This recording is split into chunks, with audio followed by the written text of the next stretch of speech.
Major League Baseball welcomes you to the following presentation of the Detroit Tigers.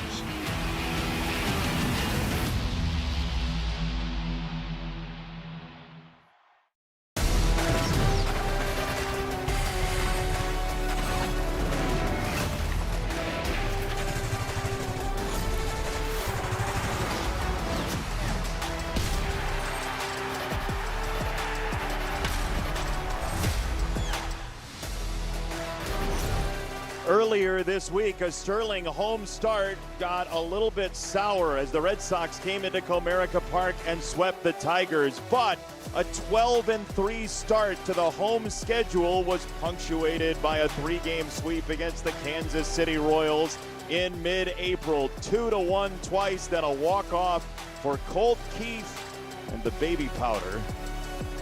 On Dayside, Game 3. Can the Tigers get back to that mojo against a Royals team they swept just a couple of weeks ago? Tigers baseball presented by Bet365. It comes to you from the home of the Royals, the Big K, in the outskirts of Kansas City. Thanks for joining us. Jason Benetti, Andy Dirks, Daniela Bruce in a moment.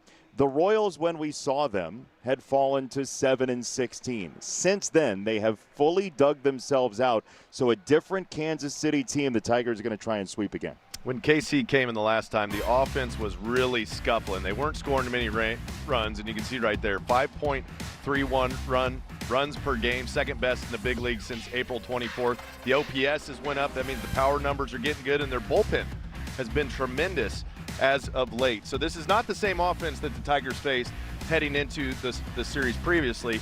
Cater Montero is the guy on the mound today, Jason. He's going to have to do something spectacular to get the ship righted. The sinker into righties, that's a go-to pitch for him. He loves working the fastball to the inside part. Against the righties, the swing back away helps him get some early outs and some ground balls. To the lefties, it's that four-seam up. He's got to establish the fastball to both the righties and the lefties. He can get swing and miss on it. As soon as they start trying to jump the heater, which they will, against the lefties, the changeup's going to be crucial to keep the power off the baseball. He can work it in, he can work it out. And to the righties, you know his pitch, the slider. If he can get the slider working towards the middle of the plate, diving down and away, get some swing and miss, and hopefully keep this offense down against the Royals. It's an early important series of the American League Central. It feels like they're all going to be important with how condensed these 5 teams are. I agree. You know, you see a division that's up for grabs. Nobody's going to take this thing and just like start piling on a ton of wins. The Tigers have to figure out a way to stay around that 500 mark. If they start tanking and going below the 500 mark by 5 games, by 10 games, it's going to be really hard to get out of it when the guys are back and healthy. And that's why the divisional games become so crucial for the Tigers to start this year, even with 14 guys on the injured list. Mentioned the Tigers had 3 last at-bat wins against Kansas City at Comerica Park, all by 1 run. The questions we ask, though, involve how many times that sort of thing can happen in all of one season. And you might be surprised at how many times it's happened over the years. And one more thing, it's next. Let's go places. Tigers baseball on Detroit Sportsnet is presented by Bet365, where winning is everything. By McDonald's of Michigan, grab a $5 McChicken meal today. By Rally House, Michigan. It's your city, it's your house. It's the Rally House. And by Steel. Find your local Steel dealer at steelusa.com. 2-1, 2-1, 10-9, all over the map, but 1-run games, all 3 of them against the Kansas City Royals. And our one more thing today is of that subject of how many close games can you play? How many last at-bat wins can you pile up in one season against a very specific team? Most last at-bat wins against an opponent since 1901. The Tigers, it's 7 against the venerable future Baltimore Orioles in 1945. In 1951, the Brooklyn Dodgers won 9 times against the Cardinals their last at-bat. Heartbreak Hotel for the St. Louis Cardinals. Yeah, just turn on the radio in the 8th inning. Forget the rest of the game. Start the bus. They're going to beat us by a run. Let's just save the bullpen pitcher. The 1-run thing is ridiculous. Like, if you think 9 in the last at-bat is ridiculous, the 1-run thing is even more ludicrous because 5 times in Major League history, teams have had 14 one-run games. I mean, imagine what people were saying in 1913 when the White Sox and Tigers got together. Somebody please score more than 1 or 2 runs per game. Yes, somebody blow somebody out. Give me 7, give me 8. Hit a couple homers, why don't you? But do you remember the Packers Terriers in 1915? Oh yeah, the Terriers, they were one of my all-time favorites. The mascot was great. It was a dinosaur. Okay. This is why we call it One More Thing, because you can either choose to remember it or not. The Royals and Tigers, game 1 of 3 from lovely Kansas City is next. Second of the action. Tigers baseball is presented by Figer Law. This beautiful ballpark, the home of the Royals since 1973, the Big K, Kauffman Stadium, across the parking lot from the home of Patrick Mahomes and the Kansas City Chiefs. We're told that the quarterback of the Chiefs might be here tonight. He's a part owner of this franchise, so he may be here.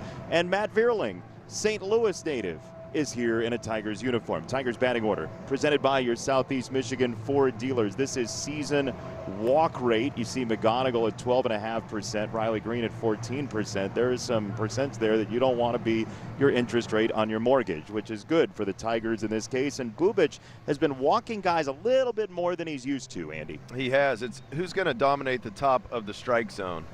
If Bubic gets too high out of the zone, you got to lay off. If you don't lay off his high fastball, you'll swing and miss, and that opens up his changeup even more. He's had a little bit of a struggle figuring out exactly how high he needs to go with the heater with the new strike zone, so that if the Tigers can win the battle at the top rail with the fastball, those righties, it's going to be a good day for him. If they start swinging, though, at it, Jason, and allow him to elevate up out of the zone, it's going to be rough. The changeup's always been pretty good with him. Don't let him speed you up. Well, the Tigers have been a team that doesn't really chase this year. They are second in Major League Baseball in chase rate. Swing and miss, top 5 lowest in the league. So here we go. With Bubic, the left-hander, who's walked 12 in his last 4 games, he fires in a strike. And Dexter Kelly has the plate. He calls it strike 1. We're underway. Wheels up time.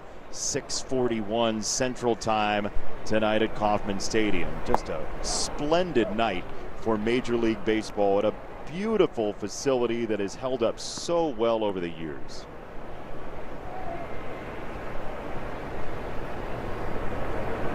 One and one to Matt Vierling, who's got some family here tonight.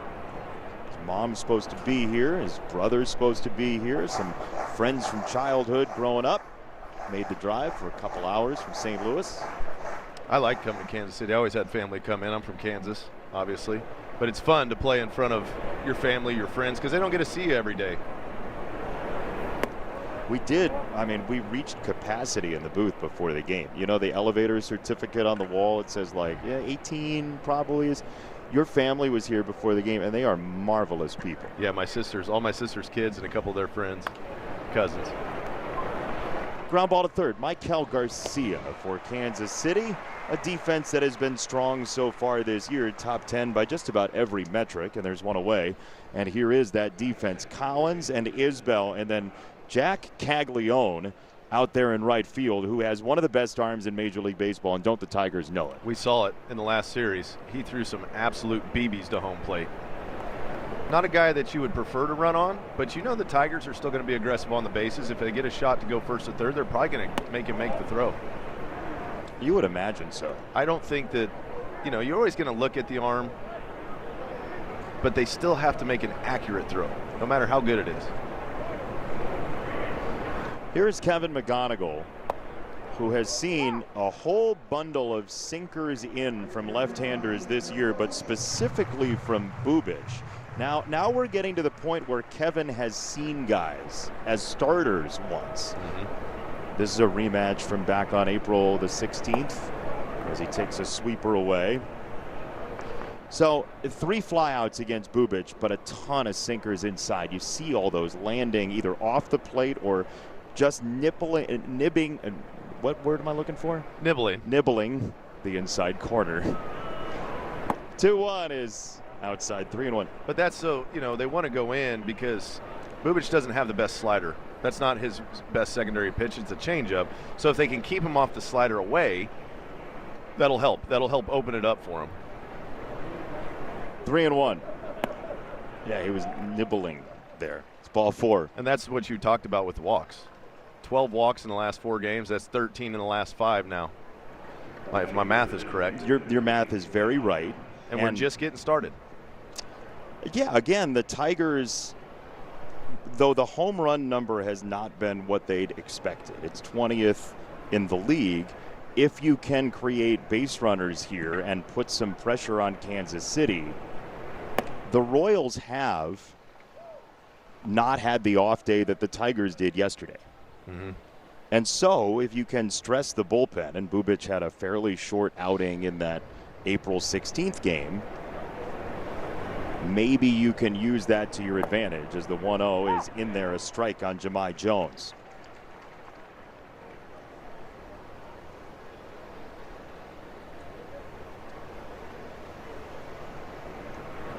McGonigal at first, 1 down, first inning.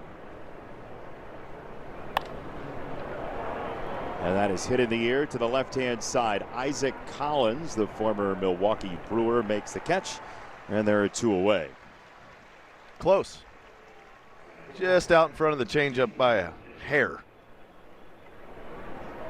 And that's where Bubic lives. He likes to speed you up with the fastball so he can dump his changeup in and get weak contact. A lot of pop-ups on his changeup. Which the league has exactly 1 hit against this year. Been 1 really hit on his changeup. So here is Dylan Dingler. And there's ball 1.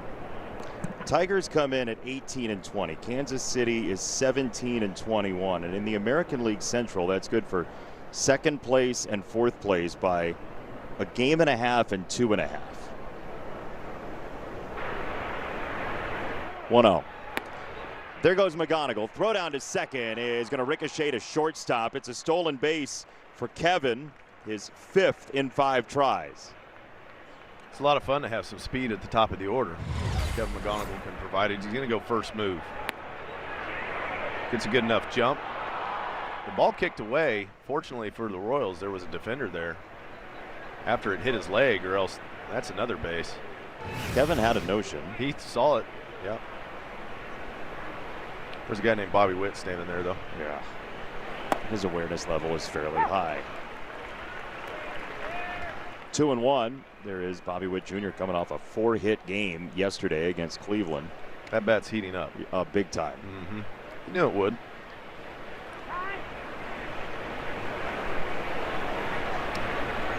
You said it off the top of the show. When we saw the Royals, they were struggling for power. Now Vinny Pasquantino's got 5 homers. Mm-hmm. Witt's got 4 after hitting his first in late April against the Angels. Well, as the middle of that order goes, so the Royals go. There is Witt at shortstop. He'll load up a throw. Tigers threatened, nibbled, but couldn't score.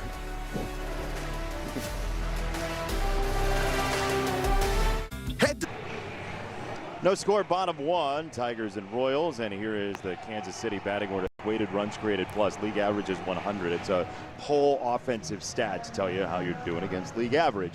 And you see Collins above 100, Caglione above 100. Bobby Witt Jr. has raced into the echelon that you would expect from him.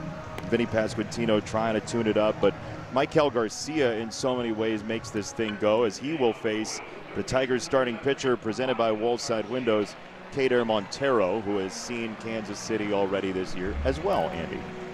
And he's going to get a little runway with some injuries to Tiger starting pitching. He's in the big leagues. He's proven he can throw the ball very well.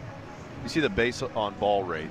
When he's in the zone with both the sinker and the four seam, he likes the sinker to righties, a little more of the four seam to lefties. That allows him to get to the slider. You do not want him to have an outing where he has to throw too many sliders, Jason. First pitch, it's a fastball. It's into the sunlight, and it is out number 1. Tigers starting defense brought to you by the fine folks at Marygrove Awnings. Zach Short back on the roster, re-signed to a deal after being designated for assignment. He will play shortstop. Green, Vierling, Perez in the outfield. McGonigal, then Short and Lee and Torkelson, and Dylan Dingler has the plate.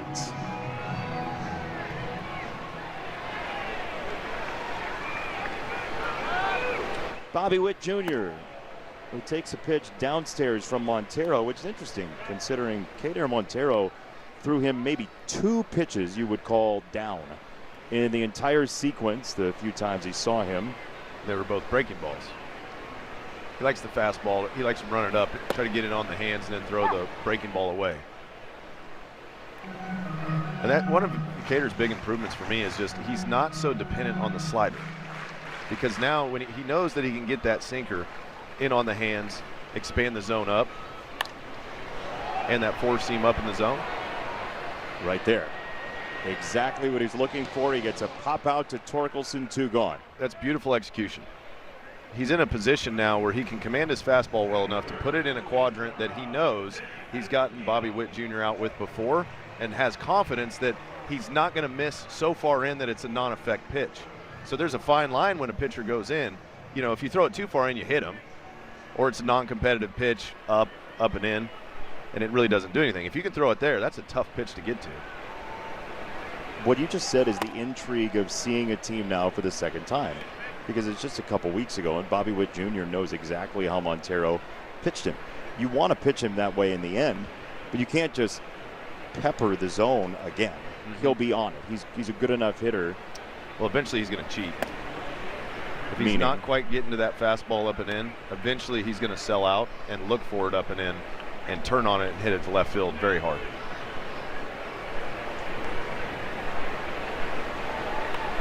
Two 2-0 to Pasquantino.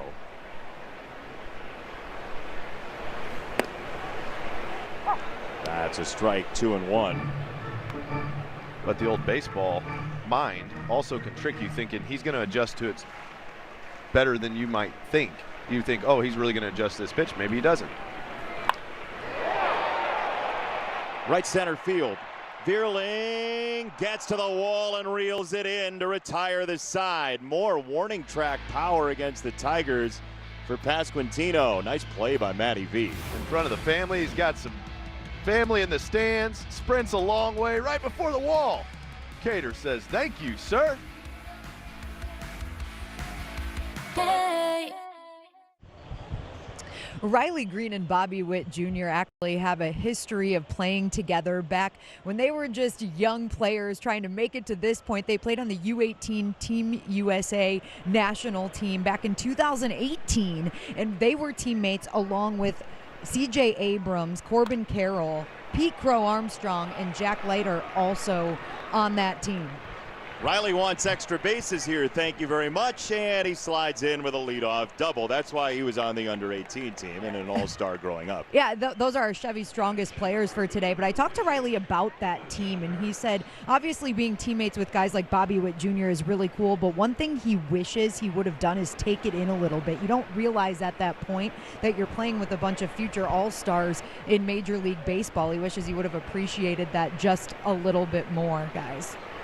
Sounds like, you know, at prom they say, take more pictures. Right, exactly. That's it. And all of those guys, really, it was a star-studded team. And get this, they outscored their opponents through 9 games in that tournament with a score of 131 to 27. Really fun games to call. Yeah. I think Andy would have enjoyed that. There's a little more talent on one side than the other, it seems like. Ground ball, that's through. A base hit past Pasquantino. Green gets a stop sign at third because of Caglione's arm in part. And the Tigers are in business. First and third on 3 pitches to start the second inning. Yeah, nice job. Win the top rail. That's what we talked about off the top of the show. And when someone goes up, gets on top of the baseball. Worst case, he moves the runner to third. Best case, he gets a knockout of the deal. I love first and third for rallies. See if Torque can get on top of something that's high in the zone. He's going to want to throw him that high heat and that changeup down. So you got to make your decision. Stay on the changeup, try to hit it the other way, or hit that fastball up in the zone right back to center field. So it's a fastball first in what seemed like kind of a smallish strike zone so far tonight. But Torque in the series at Comerica Park hit a sweeper up and in for a double to left. Kind of a wayward breaking ball, as that is a grounder to third. Garcia will spin it to second. The Royals will trade 2 outs for 1 run, and the Tigers take the lead.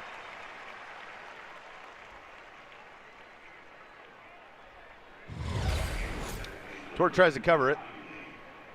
The fastball hits it on the ground. But a run scores. And in these type of games against the Royals, we talked about the one-run games that tend to happen against these two teams. Every run matters. It certainly does. And you'd really like to have the lead early to put the pressure on Kansas City to make changes before the Tigers have to chase runs with those left-handed pinch hitters. Well, there's always decisions to make too, because every time you bring somebody in, you do not, if you have the lead, want to make your defense weaker. You know, and the Tigers, with the way the roster is right now, they don't have as many options as they normally would. Zach McKinstry's sitting over there, so he's a pretty flexible piece defensively. Fastball, strike three. Hao-Yu Lee is the first strikeout of the ball game for either pitcher as the Tigers take the lead 1-0. Or call sam.com. If you can't make it out to Comerica Park, stream the game live with a subscription to your new home for Detroit sports. Detroit Sports Net, presented by Bet365. Your subscription includes Tigers games all season long, plus Red Wings starting this fall, subject to national exclusivities. Terms and conditions apply. Subscribe by visiting tigers.com/sportsnet. You good? Did I make it? Was there a pitch yet? Do you need one of those No Country for Old Men oxygen tanks? No, I'm great. I'm dialed right now. 1-0 to Salvador Perez. And a 5-time Silver Slugger rolls out to short and Zach Short. And there's one away. Montero, 8 pitches in the first inning. A rather efficient night so far. The breaking ball looks pretty good.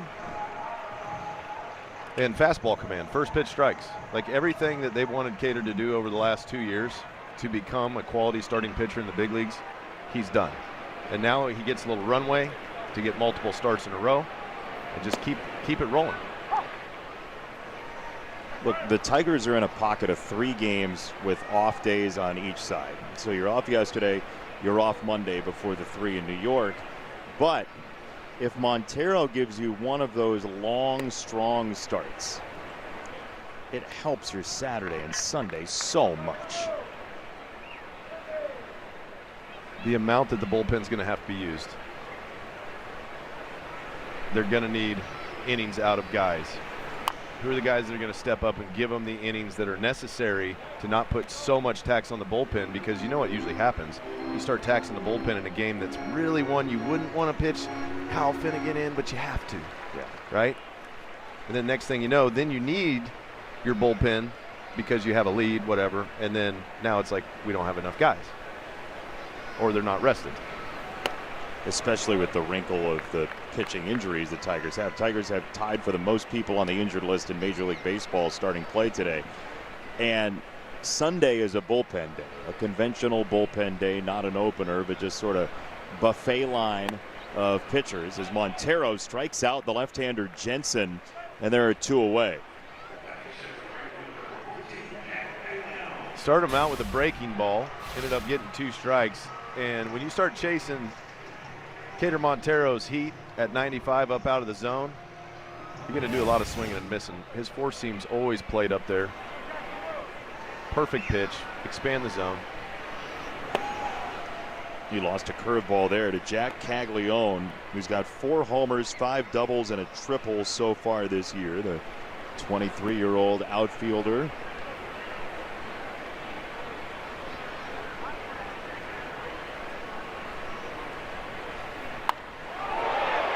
Caglione drives it to right field. That is way back there, and it is off the wall. Caglione has a double with 2 down as Perez plays it back in.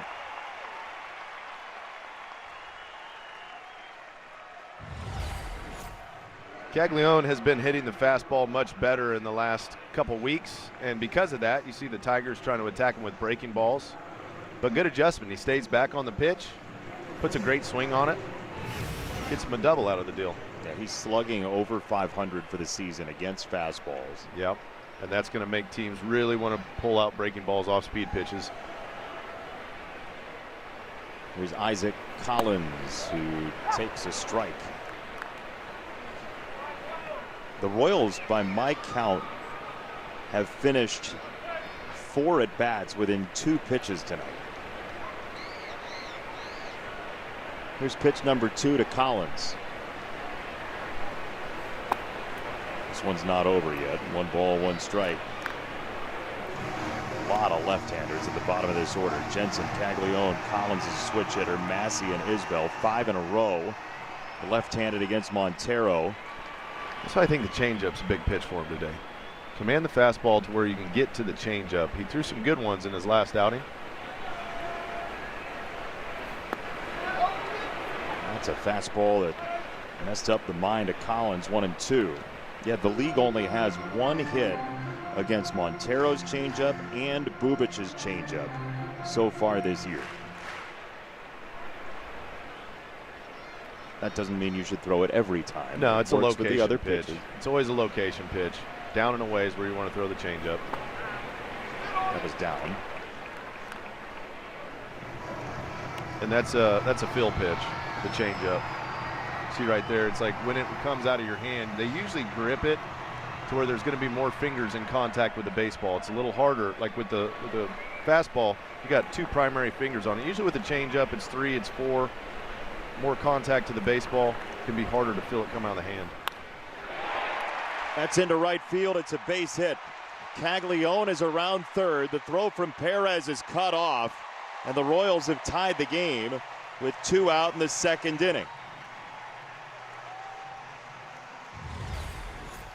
He went with the changeup. It just stayed up a little bit on him. It was away, but just a tick up. Collins able to get under the baseball, hit a line drive to right. No real opportunity at home. They almost tried to backpick Collins, but he retreated back swiftly enough. There was no play. But to your point, that's what this left-handed bottom of the order does. It forces Montero to rely on a pitch that he hasn't thrown a ton so far this year. So Michael Massey, the Illinois native, takes ball 1. Kansas City had a chance to really make some hay against Cleveland the last couple of days. They won the first 2 games of that series, but lost the last 2, and may have lost Cole Reagans as well, who left with some triceps soreness from his start yesterday. That ball is served to center field. Vierling is back on it. He is camped. He makes the catch, and that retires the side. But each team picks up a run in the 2nd, and we're back to square one. Chevy drivers need a truck that shows up the same way they do. It's our Call Sam best call. It's the fewest hits by a team or the league against a certain pitch type for the year. And Chris Bubic's changeup, 1 for 27 on the way in. Tonight, Tanner Bibby's changeup as well. Joe Ryan's curveball. You see, they're mostly pitches you would use against one-handed batter more than the other, but Tolley's fastball makes a lot of sense once you see it close up like we did the other night. Yeah, that's the superpower I want. He kind of pitches over towards the first base side of the rubber, comes across his body, and that ball was tracking when he threw it. Stays up in the zone, a lot of swing and miss on it, even in the zone, hard to square up. He's probably like, yeah, that's cute, guys. Change-ups and sliders, that's fun, isn't it? That's nice. 1-1 to Zach Short.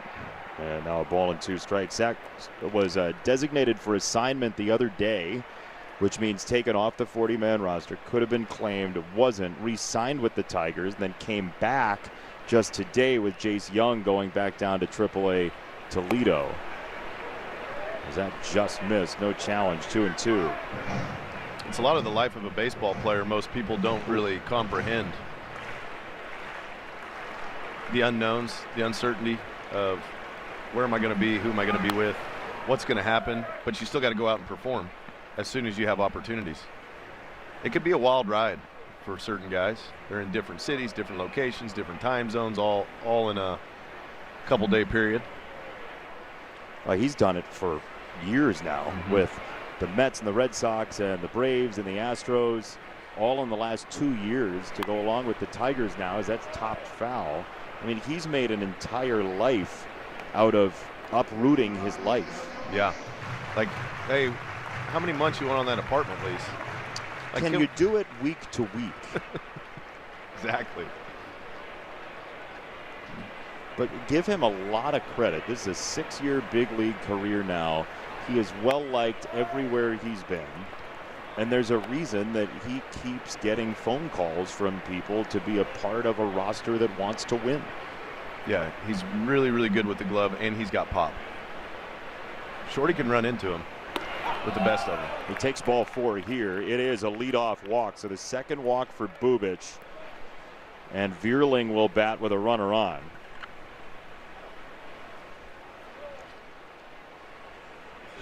This is where if the Tigers can just build a big inning. I mean, we said it in, I think it was July of last year when the Mariners came in and the Blue Jays came in, right? And you saw them put together a 4-run inning, a 5-run inning.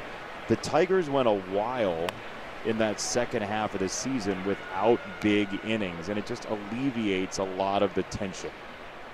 String together some hits, and it's quality at bats. Zach Short just had a quality at bat, but Matt Vierling has to follow it up with the same intent. Have a plan.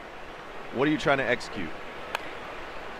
Tried to turn on that. It's a fly ball to left. Collins is back at the track, leaping into the wall, and he cannot make the catch. It is a foul ball.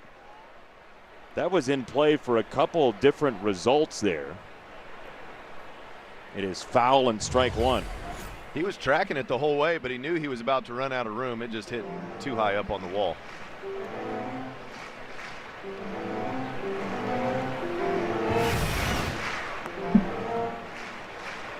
But you see what they wanted to do there, go up and in against Vierling, and he almost turned on it.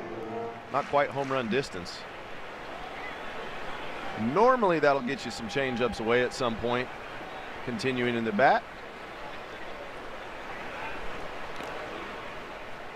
Yeah, you would think you don't want anything like that to happen again. Yeah, if a guy shows that he can turn on your fastball up and in.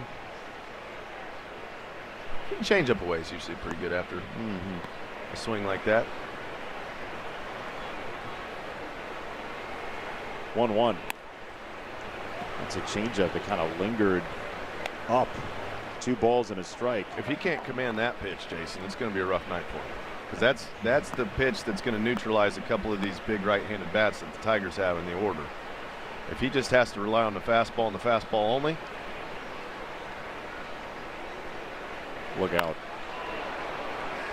Vierling cracks it to center field. Isbell is back. He's at the track. He makes the catch in a similar spot to where Vierling put away a couple balls in the first 2 innings.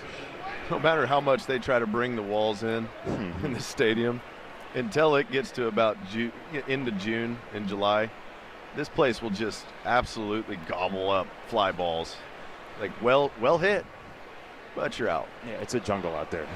It just has always early in the year been a place where balls just go to die.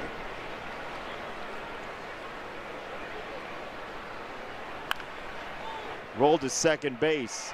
Massey gets to it, creates 1 out, and that's all she wrote. Short out at second base, McGonigal to first.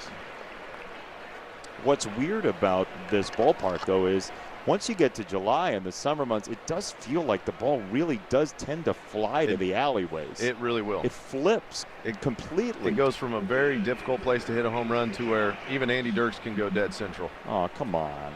I wasn't known for going dead central, but I did. You can. It'll make you smile like an 8-year-old. Yeah, it will. There's Jahmai Jones, who checks his swing and takes a strike. Not that you can ask James Shields about it or anything, but you got big game, James? He's in the book, Jason. See, he doesn't need to hear about that. He gets all that stuff about the Bartolo Colon homer anyway. Yeah. He doesn't need that shrapnel from you. He was in shock after it went over the fence. You didn't say anything to him, did you? No, he's a competitive guy. He is. I always liked him. Me too. He would come in and he was a great competitor on the mound, that makes it more fun as a player. I feel like when you know that the guy's going to give you everything he's got every outing, and you just get a battle. At the end of his career, he knew that he didn't have the electric stuff that he had very early on, even halfway through his career. But watching him with the White Sox, he was inventing pitches. He was changing arm angles. I mean, it was all guile. And he, He competed, man. He really did. He pitched his tail off every outing. 1-2. There goes McGonigal again. This is foul. Kevin's going to have to go back to first.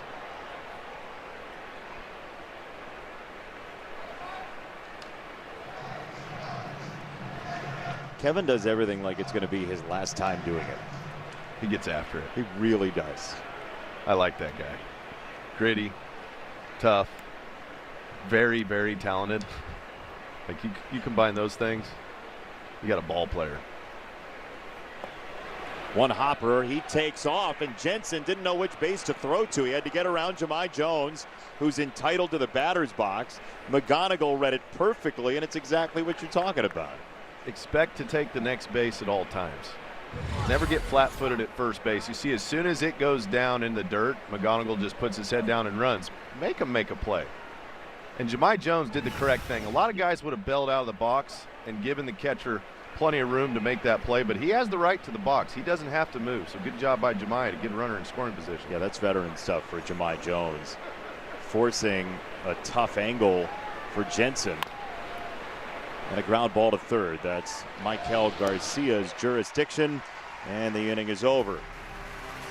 Still tied at 1. There, folks. It could be anybody, literally anybody that's put on a Tiger uniform. It's our Tiger of the day, and I'm told we're guessing again. 315 games played with the Tigers, including the playoffs in the World Series. So it's a playoff-bound Tiger. Okay? You got it yet? Nope. All right, next clue. Minor League Player of the Year and MLB Gold Glove finalist. That's getting very close to somebody I may or may not know. Could the wheel have spun and landed I think it on may have. Andy Dirks? Is there a chance? Oh my goodness. This is totally random. We assign a number with a random number, as here's a fly ball to left field. Green is back on it. A random number to every player in Tigers history, and we use a randomizer. Has contributed to Ray Delay question. We hit the jackpot. Unbelievable. Ding, ding, ding, ding, ding, ding. Casper Wells, of course. Of course, it's Casper Wells. Oh, look at the picture they got of Andy Dirks. Coming in hot to third base. Got the flow out the back. What good times I had in a Tigers uniform. Is that going into third base with a tarp? Could have been either. That's Haven, Kansas's own Andy Dirks. That's right. You made such a name for yourself in Detroit and beyond. Yeah, we've done well. I've been blessed with a lot of opportunities. And been surrounded by some really good people. And us. Hey, Andy, I've got a question for you. What do you got, Daniela? Can you still grow the hair like that? You know I can. Why I got don't great you? hair. That's a good question. Yeah, okay, think about that. I mean, let's do a poll on X. Who thinks Andy Dirks should grow his hair back out like he did in 2012? Oh, that's a riveting poll. Fly ball to center field. You're not on right now? Two down. There's no poll for you? I think you should. I vote yes, so we've Party got in the 2 back. yeses. Yeah. Do it. Well, it takes a. It's not like it's just overnight. It happens. You gotta. I'm going to post a poll on X right now. It's happening. Great. And then post 3 more lip sync videos on TikTok. We took a break today. We might have to do 2 tomorrow. Oh my, doubleheader. 2 down, Bobby Witt Jr. Royals are swinging early here against Montero, and he doesn't mind it. That's kind of been the approach against Montero, though, because he throws so many strikes. Yep. He's gotten so good at throwing first pitch strikes. You can't sit around and wait. And if he can get to the slider, he can throw that slider away. He can throw that fastball up and punch these guys out, too. Rolled to third, high hop. McGonigal played it well and throws him out. Great athleticism right there by McGonigal. Don't blink. 6 pitches with Tiger of the Day, Andy Dirks.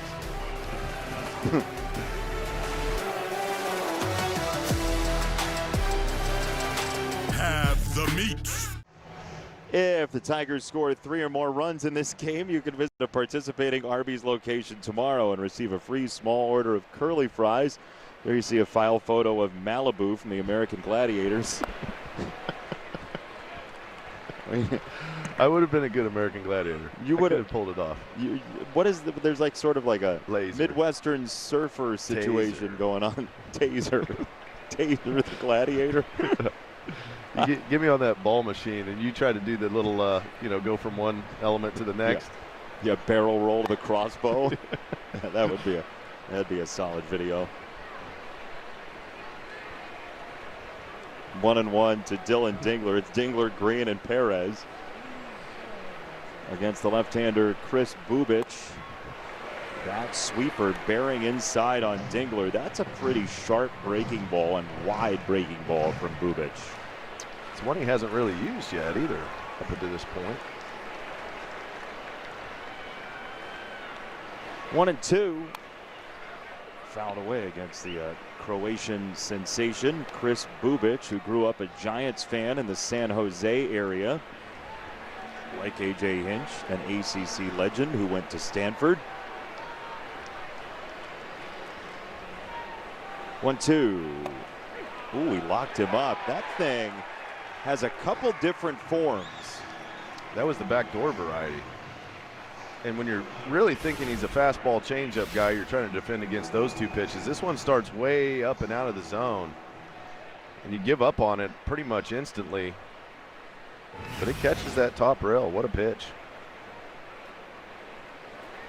One down for Riley Green, who's got an on-base streak now of 19 games. And during that streak has an on-base percentage north of 440 coming into today. So basically 1 out of every 2 times he's threatening to get on base during this streak. And that's a rocket to first, and Pasquantino can't find it. That's a base hit for Riley Green, or it should be, with 1 out in the 4th.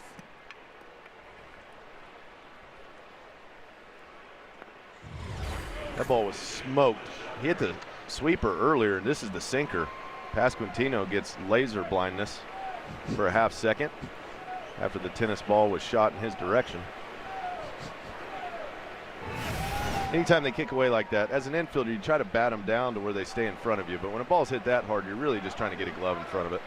Andy, I'm going to say this. You played here.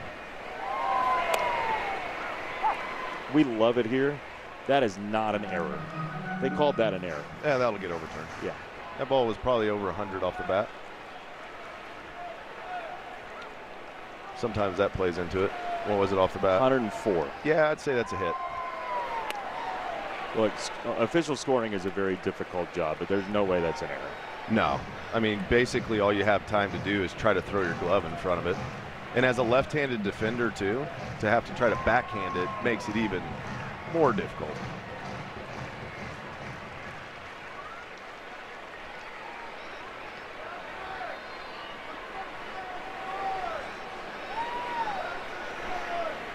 Oh, 2. That is a swing and a miss, and it's strike 3. There are 2 away.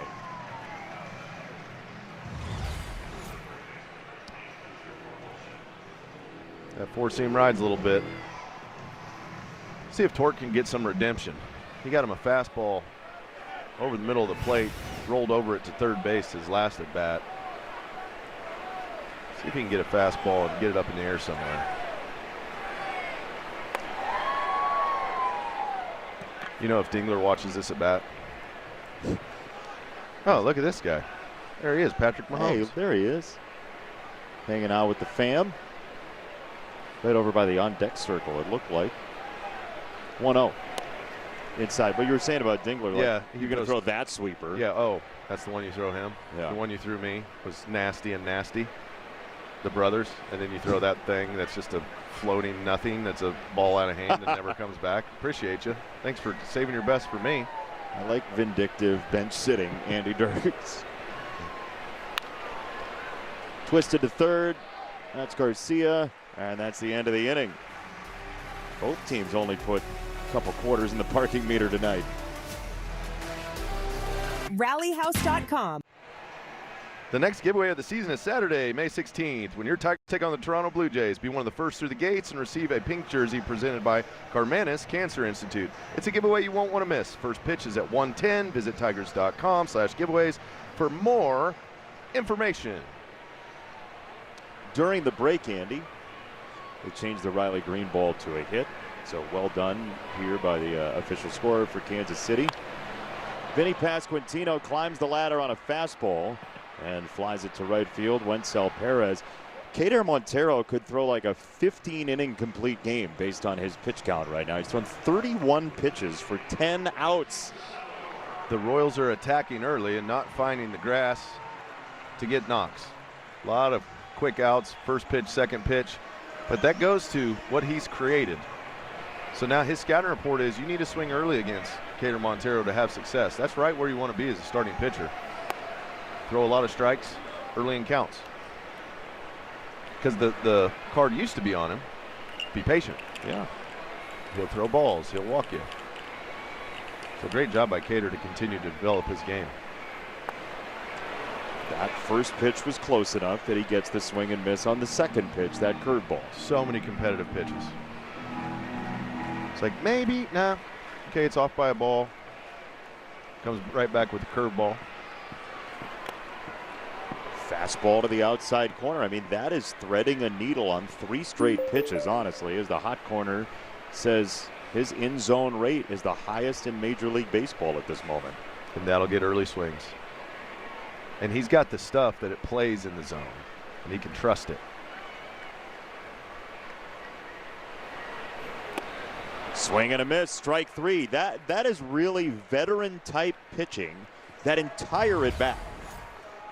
Yeah, once he gets this 1-1 pitch in here, the knuckle curve, he knows that Perez is trying to get the head out on a heater, gets him to expand a little bit on a four-seam fastball. And when you're dotting spots, even if you're off the edge a little bit, the hitters will start swinging at it because you're around the zone so much.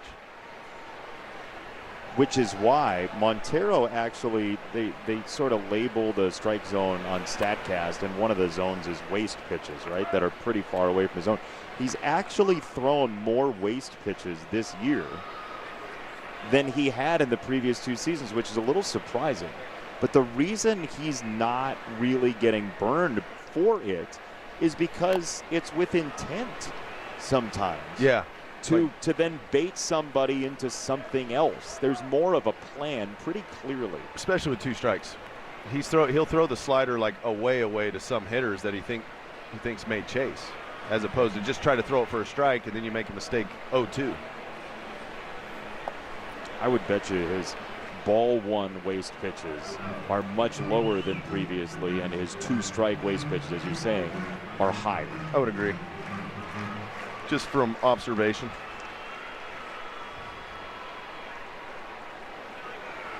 Two and 1 to Jensen, who struck out in the second.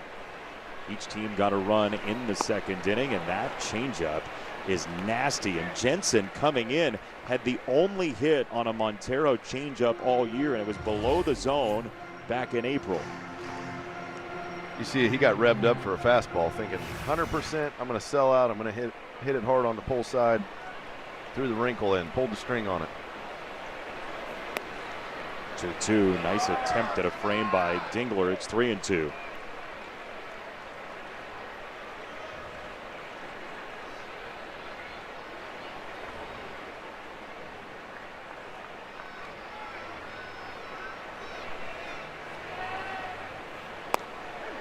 Yes, sir. Strike 3. No challenge. 7 in a row. Retired by Montero.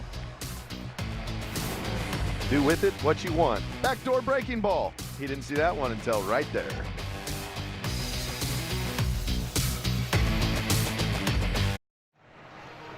Tigers fans, join us at Comerica Park May 15th to the 17th for Strikeout Cancer Weekend, presented by Karmanos Cancer Institute. Each day will drive awareness of various cancers. Friday has a themed fireworks show. Saturday has a pink jersey giveaway, and exclusive concession items will be available all weekend long. Learn more and get your tickets now at tigers.com/strikeoutcancer. And awful news in the Detroit area the past couple days with the loss of media legend Pat Caputo, who passed away just the other day, and so many outpourings of support for Pat and his work, as here is a fly ball to right field by Hao-Yu Lee, and there is one away.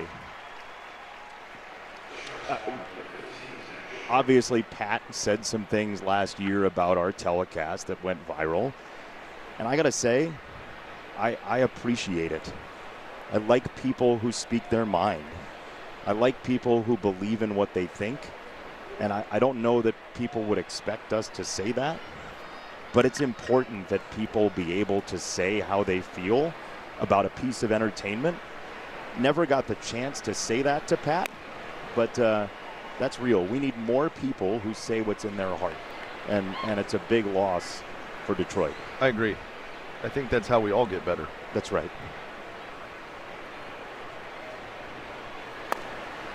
The Detroit sports community is pretty tight-knit around the board.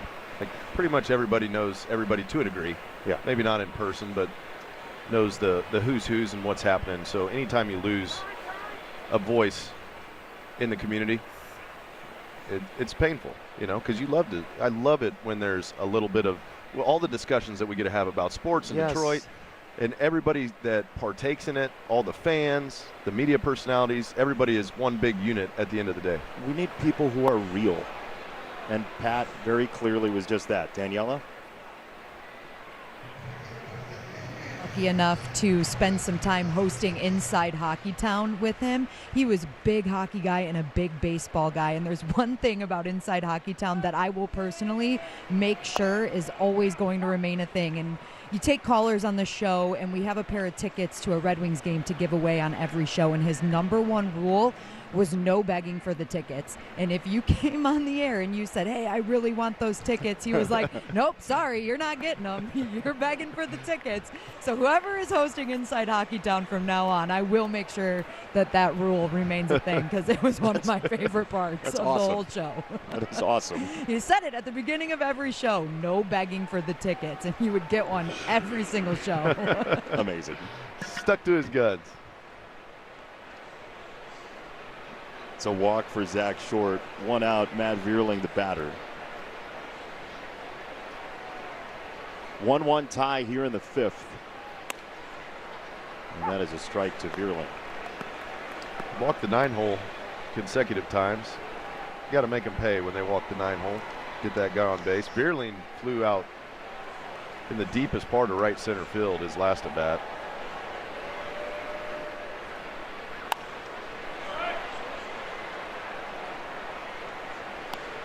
Two strikes on Vierling, who's nothing for two. McGonigal's next. This game's been tied since the second inning. Each team got a run in the second. Time called by Vierling. He's trying to figure out if he's going to buzz him with that fastball up and in, or stay with the changeup away. Because you know you got to cover a lot of pitches here with two strikes against Bubic. He can come up with the fastball,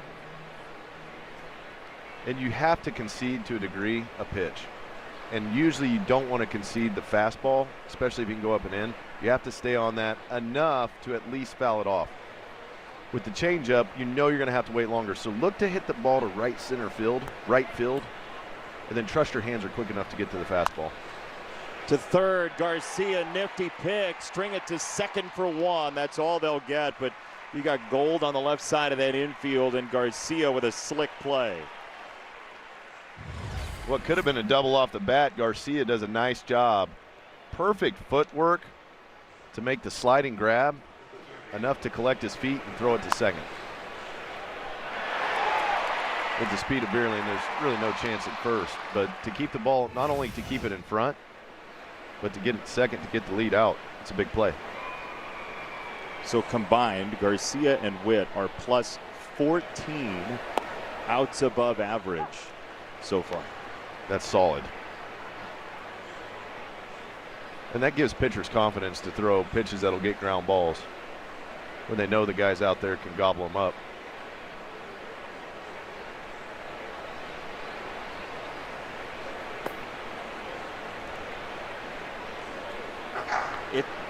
In this day and age, when people are playing for contact at least somewhat more, right? The home run ball still is king. It can flip a game quicker than anything in baseball.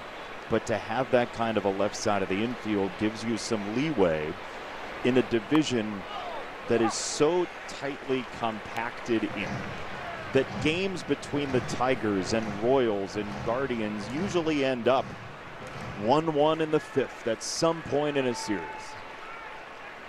Every out matters. 1-2 to McGonigal. And a throw to first by Bubic. Maryland was dancing around a little bit. They put McGonigal in motion twice. If you're going to go off the lefty, though, it's going to be on that first move. So you pick your time when you think he's going to go home, and you just go as soon as he lifts the right foot up. Like that, Veerling is off, and McGonigal pops it up. Left of home, Jensen, the catcher, runs out of room. But he's slow enough to home plate that if you guess right, you got a bag. And if somebody's slow enough to home plate where you feel like you're not taking advantage of something if you don't use it. Yes, you need to. If you can steal a bag against somebody, do it. And Carter Jensen isn't the best guy behind home plate at throwing down to second either. So you got a combination that you can run on. In one-run games, what do you need to do? Take the base. Every 90 feet matters.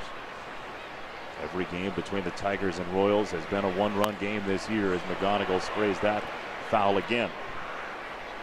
And in this situation too, Jason, you got McGonigal at the plate with 2 strikes. If you do get thrown out at second, he'll lead off the next inning. If not, get a jump if they pick you off. Sometimes you got a little risk and reward proposition here. 1-2. Strike 3 on a slider. Halfway home, tied at 1.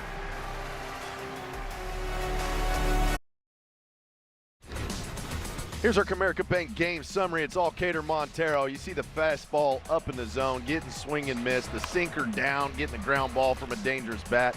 And then that changeup we talked about, neutralizing the lefty, the knuckle curve's been on point, getting swing and miss, and backdooring it. Command of all of his pitches tonight. Yeah, 41 of them. He hasn't had to throw very many. It's basically, English class for you in high school. It's the Cliff's Notes version, which I Cater love. Montero.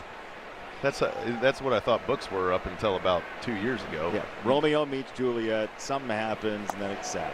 The families got mad, and then boom, it was over.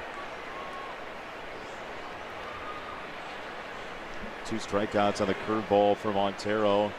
That's his most since September when he had that stretch run to help the Tigers into the postseason in 24. That outstanding outing against the Rockies. He was very good against the Orioles that September as well.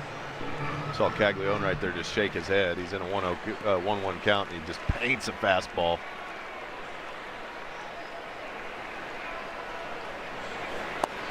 One, two. He did it again. Strike 3. Did he challenge or not? Oh, wait a minute. He's retreating. It looked like he was going to challenge. Dexter Kelly pointed. He was. Didn't he tap his head? He 100% taps his head on a nasty changeup. This is that fastball, and Caglione just kind of shook his head out like, what? How is he painting like that? And then right here, watch. And he's like, no, I didn't.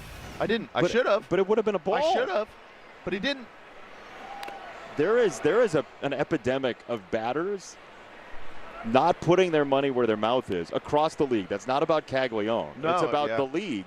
And umpires, I have to imagine, are loving it a little bit. A little bit. Yeah. Oh, you thought it was, but you're not sure, are you? Yeah. Because it's hard, isn't it? It's hard every time. So go ahead and walk away. That's right. Yep. Not so easy now, is it? That looked a little bit low, and no challenge from Collins there. But this goes back to your point, how we've seen probably teams not challenge quite enough. Yeah. But then it's always like when they do challenge more and they're wrong, then you're like, well, you probably should have saved one for later in the game. Right.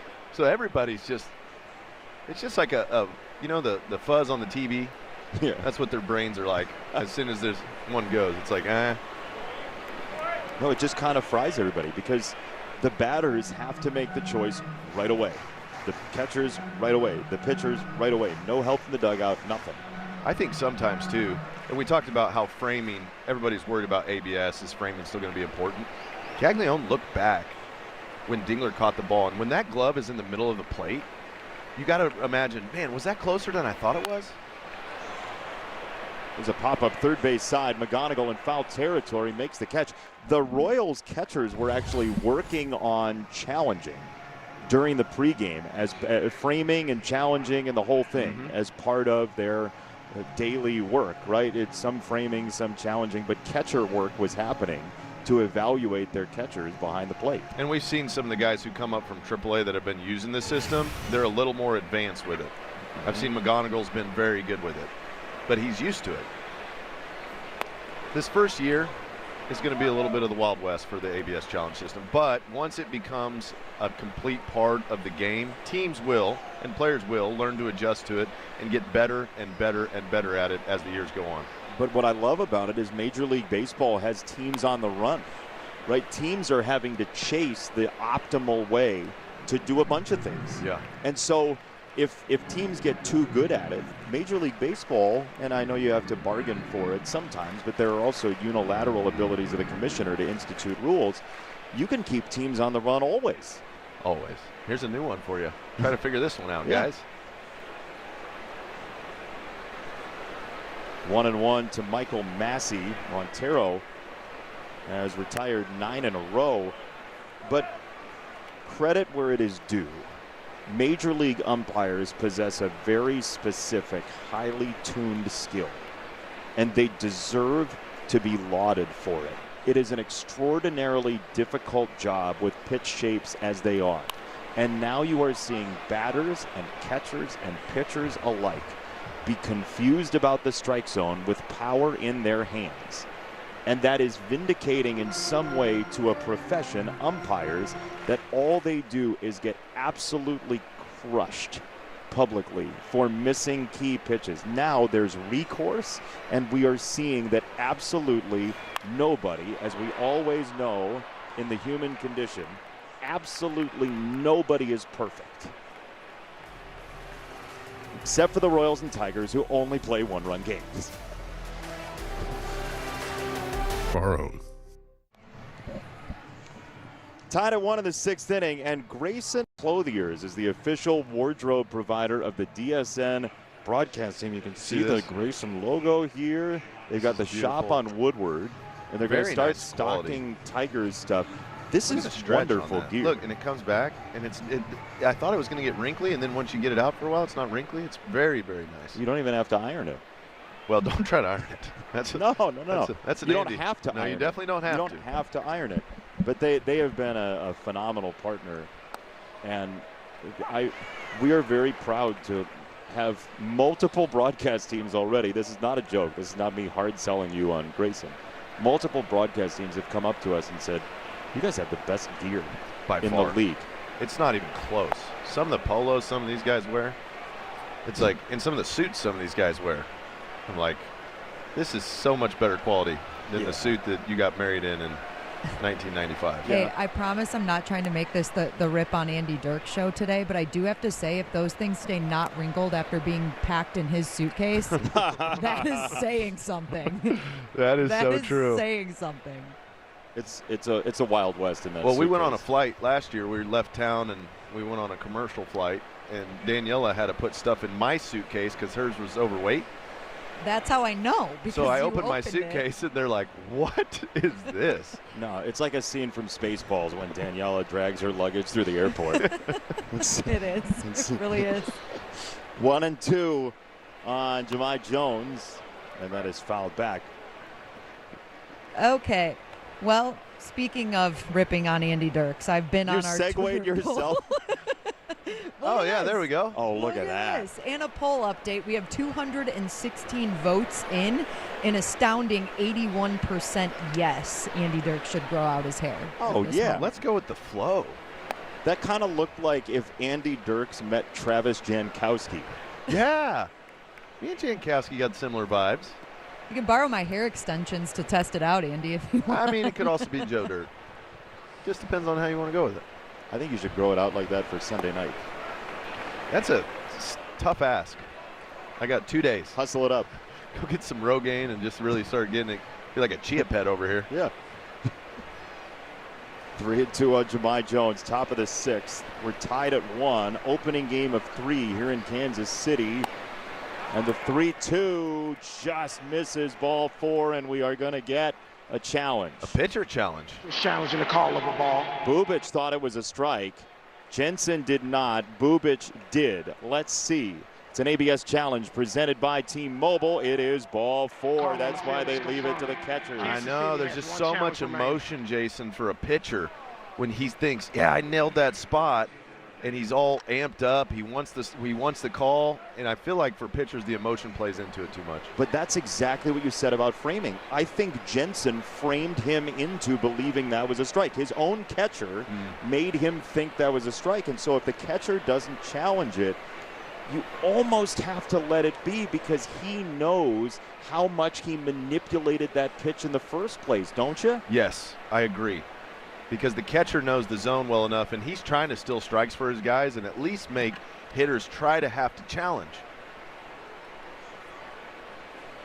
It's a huge turn of events. They lose a challenge, the Royals do, and it's a walk as well. Now Dingler rolls it foul, and if you watch the glove of Jensen, he does try to swing that pitch back and down. He frames it in a pretty big way. And you see, when did Bubic actually ask for it? It wasn't until after the frame was complete and that glove sitting there just at that top rail of the strike zone. You're exactly right.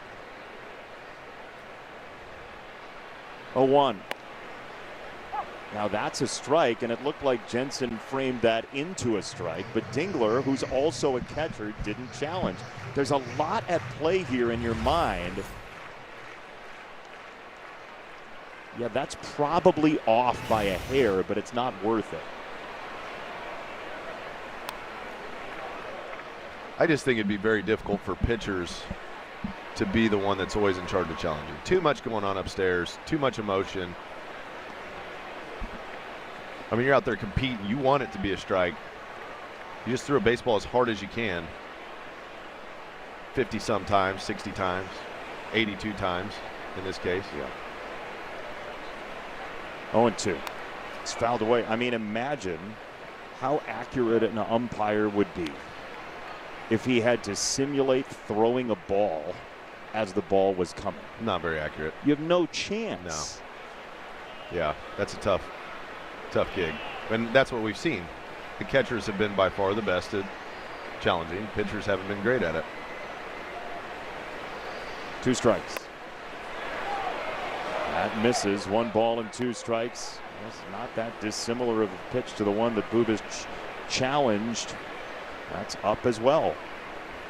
It also gives you a little bit of that pitcher-catcher conflict. Well, if I didn't challenge it, buddy, what do you think? I'm not going to try to challenge one that you got? Kind of who's in charge, yeah, who's steering the ship here. You don't trust me? And I did, this is nothing against Carter Jensen, but I wonder if he does that if Salvador Perez is behind the plate. Probably not. I think Jensen's been one of the worst at challenging pitches in baseball.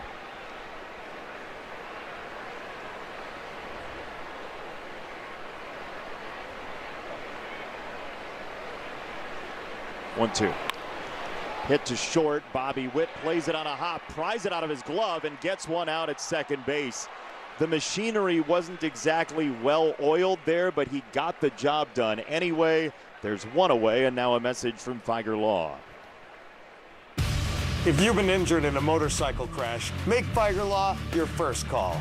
Figer Law. All we do is win. All we do is win. Bobby Witt Jr. floats at shortstop, and he did there in the waning sunlight of a Friday evening in Kansas City, Missouri. Riley Green faces a sinker that he swings right through. 0-1. This has been a fairly taxing inning for Bubic. Long counts for Jones and Dingler.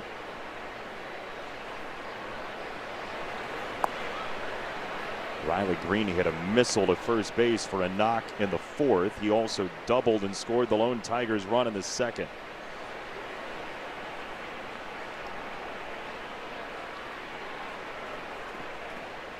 One.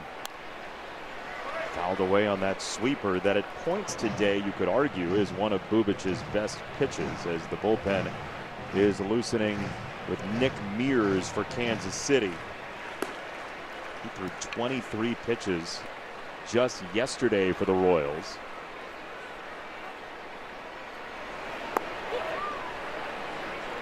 2 balls, 2 strikes, but they are looking right-handed first. See if A.J. Hinch brings in the lefties to try to load up on runs in the 6th, and then use the left-hander Strom maybe later in the game. 2-2. Riley watches strike 3.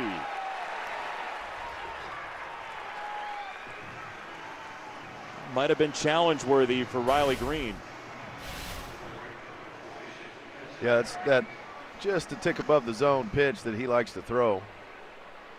Riley didn't offer at it, which is a good sign. Riley's been so much better this year at not swinging at the high pitch. That time, though, it was close. Could have challenged, but thought better of it. But that's one of those where, yeah, Dingler didn't want to challenge on 0-1 because it's not the conclusion of an at-bat. There, you have a runner on and 1 out, and one of your best hitters at the plate. I know it. 1-0. Nice catch by Jensen. 1 ball, 1 strike.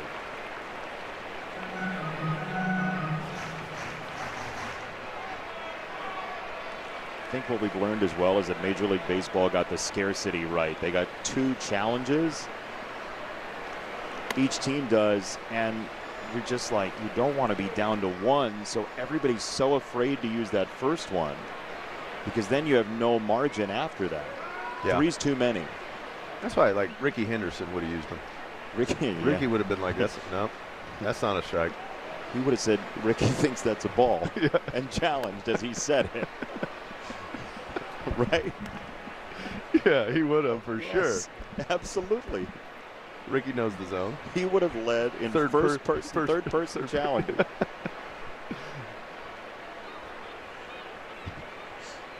Some of the great characters that have played this game, man. 3-1. In the air, left center field toward the alleyway, and that is down. It's a hit. Isbell gets to it. Here comes Dingler around third. Throw to the plate. He didn't have the ball. Tigers take the lead.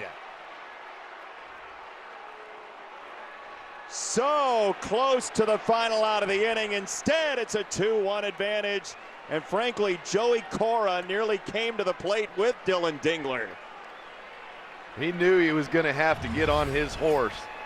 Perez hits it pretty good, but the ball doesn't even make it to the warning track. It's just in the gap, and Dingler's one of the best running catchers around. Joey says, you got to go. Bobby Witt put a perfect throw on it, but Carter Jensen couldn't come up with it. A little short hop right at the end of the play, right there. Then after the ball gets away, Joey Cora comes, you see him jump into the picture. He comes down the third base line just to make sure. I knew you could make it. I knew you could make it. Touch the plate. All right, there's playing ball. Runs are hard to come by right now, Jason. Sometimes you have to dive and do all sorts of fun stuff to get them. Tigers up 2-1. That's what makes Jack, Jack. Who's going to win the race here? It's a double in the left center field gap, and Dylan Dingler gets on his horse. Isbell throws it to Bobby Witt Jr. The relay looks like it's going to beat him. Dylan looks at the plate. He comes in hot. Bounce. Out. Get back to the bag. Joey had him the whole way. Joey was about 10 feet from home plate when he went back to touch it? As Dylan came back, Joey was going to, by proxy, like a proxy vote, he was just going to go touch home for Dylan to make sure.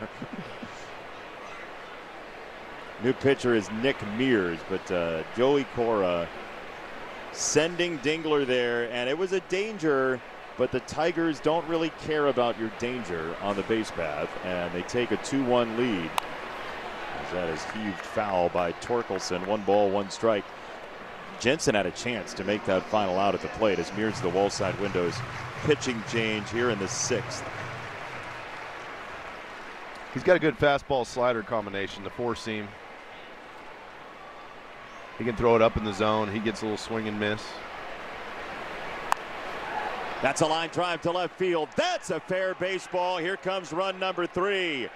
Torque rips one down the boundary and left. Perez scores. It is 3-1 Tigers. Leadoff walk, the 4th walk of the game for Kansas City, got us here. That's a backup slider. It did not go down in a way the way it was designed to be pitched. And Torque does a nice job. Stay on it, stay inside of it to keep it fair. That's an easy ball to hook foul. But when you stay inside of the baseball far enough, you get you a nice double out of it, get you an RBI, and you get a 2-run lead. And you get a chance for Zach McKinstry to pinch hit. Tigers are third in baseball in 2-out runs scored. That is a trait that you'd like to keep up as much as you can. So both of those runs are charged to Bubic. And we, with this meeting on the mound involving Brian Sweeney, get a message from your Southeast Michigan Ford dealers. F-Series, America's best-selling trucks for 49 years and counting. Right now, enjoy employee pricing on our lineup of F-150s. You pay what we pay. Think Ford first. Here comes McKinstry, and look at it. He's rocking some new spikes, man. Those are nice. You like them? I don't know yet. They'll have to grow on me. I like him if he gets a hit. If he gets a couple knocks with those on, just keep wearing them. He'll throw a changeup to a lefty to go along with that fastball slider. Zach takes a strike. He's got his dancing shoes on. Yeah, those are just different color. I haven't seen a Tigers player rock anything that color.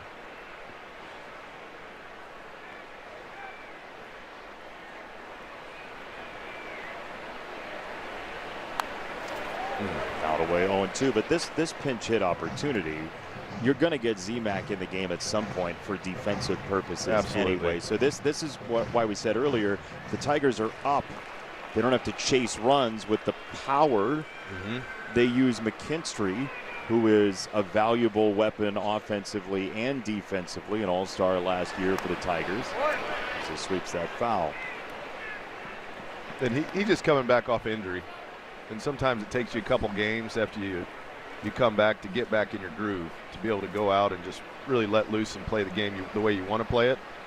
You're always, no matter how many games you get, there's always that little bit of protective sense. Left side of the infield, Garcia has to wait for it and throw it, and he does. Get McKinstry to retire the side. Tigers lead 3-1 on the Bet365 scoreboard. Joey was going to score run number 4. Have the meat.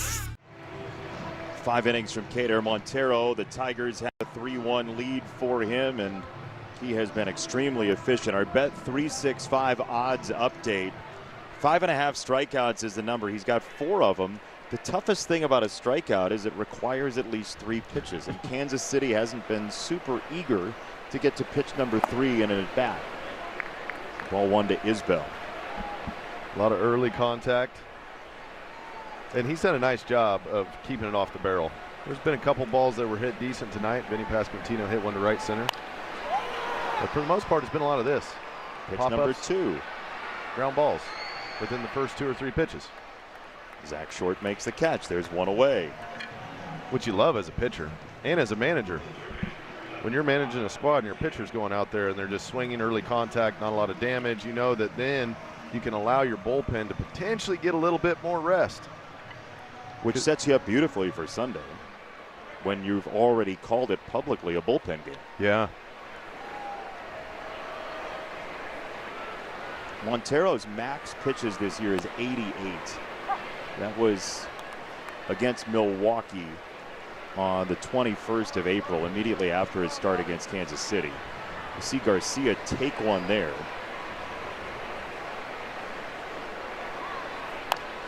But again, Montero all over the zone. It's pitch number 2 that wipes out Garcia, and 4 pitches to 2 outs to open the 6th. Stuff plays in the zone. Sometimes we get the sinker under the hands. The 4-seam is riding above the barrel. You ever play bingo? Well, of course I played bingo. Who hasn't played bingo? You know when sometimes the balls come out and you're like, is there ever going to be an O? Yeah. So I need an O. I need an O. All of them are on the left side of the card for Montero. 18 and 11 and 6 and 13. Yeah, and you need like 064. Yeah. And you know Hazel's going to get bingo ahead of you. Yeah, and she's stacked over there with those small numbers. She's just a veteran. She knows what's going on. She knows the guy who reads the balls. Got that grin on her face with her blotter out. She's got 4 different color blotters. Yes. 6 cards, and they all have the B's marked. Then there's a big conspiracy because, come to find out, Tom and her had a thing. And that's how she kept beating everybody. He loaded the balls in her favor. You really are Larry David, aren't you? 1-1 is lined to left field and down for a hit for Witt. All the way to the wall. He might have 3 on his mind. He'll slow to a stop at second base. It's a 2-out double for Bobby Witt Jr. on the 3rd pitch of his at-bat. And the Royals have their first base runner since the 2nd inning. Cater's just been attacking the zone all day. This is a 4-seam that just ends up being center cut. And Bobby was all over it. They want that pitch up and in. And when you miss down and over the middle, that guy will hammer it in the gap. Now you got to get to work here against Vinny Pasquantino. He's done a pretty good job with him. He almost hit a ball out to right center off a slider and just missed a fastball early in the game that was up. This is a dangerous guy. He has yet to throw him a changeup. That's a slider. He clips the edge. 0-1. And Cater knows it. So does Dylan. That's why they say, hey, let's start with a backdoor breaking ball.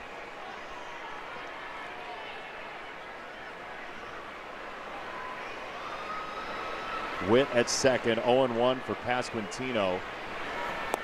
It's a fastball away, 1 ball, 1 strike. What do you like the rest of the sequence here, considering he's seen the fastball slider combo? Keep it away. Yeah. Like, do not allow him to turn on something. Change up away. If you're going to go fastball, go up and away.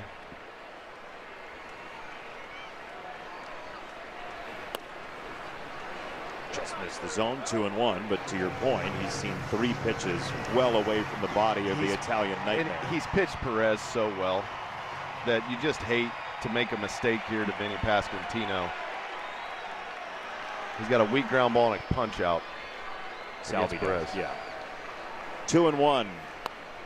Same spot, missed it outside, and it doesn't seem like he particularly cares, to your point. If he's going to hit the corner, he'll hit it. If he misses, he misses. And I think it's very smart when you got a hitter like Vinny Pasquantino, who's already taken 2 good swings against Cater.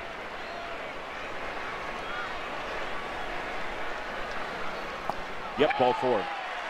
So the crowd reacts. They'll love an extra base runner, but Montero, it felt like, did pitch around the power of Pasquantino at least. Without question. And he's handled Perez pretty well. And Dylan Dingler's going to go out. They're going to have a meeting at the mound. Chris Fetter's going to come out. They're going to remind Cater of what they've done to be successful against Salvi. They've thrown him the breaking ball away and the fastball up and away. That's pretty much what they've done. And Dylan's telling him, you don't have to throw a strike. He will expand the zone. Keep it away. Don't let him do damage. You have the added layer of 2 countrymen here. Cater Montero was 11 years old in Venezuela when Salvador Perez made his major league debut with the Kansas City Royals back in 2011. Montero grew up watching Salvador Perez, and here with 2 on and 2 out, you have essentially the game on the line. Montero's got some pitches left, but what Salvi saw was the kitchen sink. Yep, both types of fastballs and the knuckle curve. Key, though, is to get ahead. If you can get ahead, you can really get him to expand. He lived on that outside corner, and there he does with a sinker downstairs. He stayed away from Salvador Perez's body as well. Yeah, he's probably not going to try to come inside, I wouldn't imagine, unless it's in off the plate. Just the success he's had away from him so far. Throw the knuckle curve away. 2 on, 2 out. And the 0-1 from Montero. Stays away, 1 ball, 1 strike. Jensen is next. He has had the 2 longest combined at-bats against Montero tonight. He struck out twice, but he's seen a total of 11 pitches from the left-hand side as Montero wants the signs again. Dingler goes to PitchCom, and that was way outside. That was all bollocksed up. I don't know that Montero knew what they were throwing. Yeah, this is where you just take a quick second. Collect your thoughts. The nerves start kicking in a little bit, Benetti, and that's where you got to calm yourself and just get ready. Just throw the baseball. That's why I bring up the knowledge of each other. You're throwing to one of your heroes. That's right. I mean, it's just the reality of what's happening. 2-1. Oh, boy. That's how you go in. If you're going to go in, you go in. And you know Salvi's looking away, leaning over the plate. That's a really gutsy call. Great execution on a pitch. You got 1 foot in the fryer there. 2-2 from Montero. A breaking ball hit in the air, right-hand side. Perez makes the catch. That's how you pitch through it right there, Cater. Well done.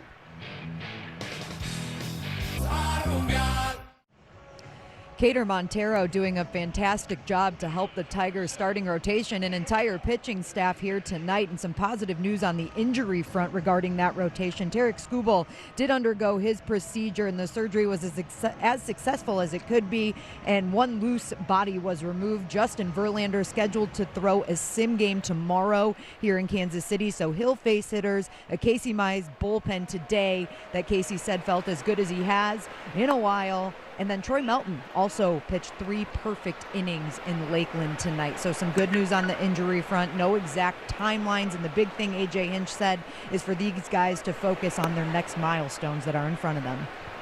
It's a lot of injury news, Daniela.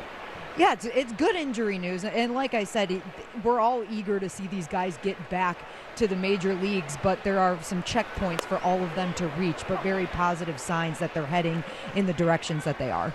Thank you, Daniela. Luinder Avila is on the mound for the Royals, his 2nd year in the major leagues. And he faces Zach Short here. You said, ooh, that could be a challenge, and he's going to challenge. No, he said he looked to the dugout. Oh, he looked to the dugout. You can't look to the dugout. He's going to get him because his first reaction was look to the dugout, which you can't do. Yeah, he just turned. He was frustrated. But you see right there. But this is why veterans, right? They're used to getting frustrated, walking out of the box, all that stuff. The instinct to challenge just isn't there yet. It's not. It takes a while to build it. It does. But Daniela, you said Troy Melton's done for the night, right? Yep, he threw 3 perfect innings with 5 strikeouts, and that was in Lakeland. 27 pitches, 22 for strikes. Fastball average 95.4. That's a strikeout for Avila. I'm just excited that Troy got done with his outing before the Mighty Ducks play tonight. He is a huge Anaheim Mighty Ducks fan. That was probably his goal. He's like, all right, I got to have a great outing today that team, so I can go watch this game. VGK versus the Ducks, 8:30 Eastern. Whoever was playing the Flying Tigers was in trouble. Yeah. I'm going perfect right now, boys. Troy Melton, 3 strikeouts on 9 pitches. He was throwing 102. Right, yeah, no. But Daniela had the real update on him. It was a nice outing for Troy, and we're rooting for him and his Mighty Ducks. That's a big arm. He was so good. That after dude he got really called sharp. up, and that is an arm right there. He's got such a future. He's got such a mind on him. Troy Melton is going to help this team tremendously. Yeah.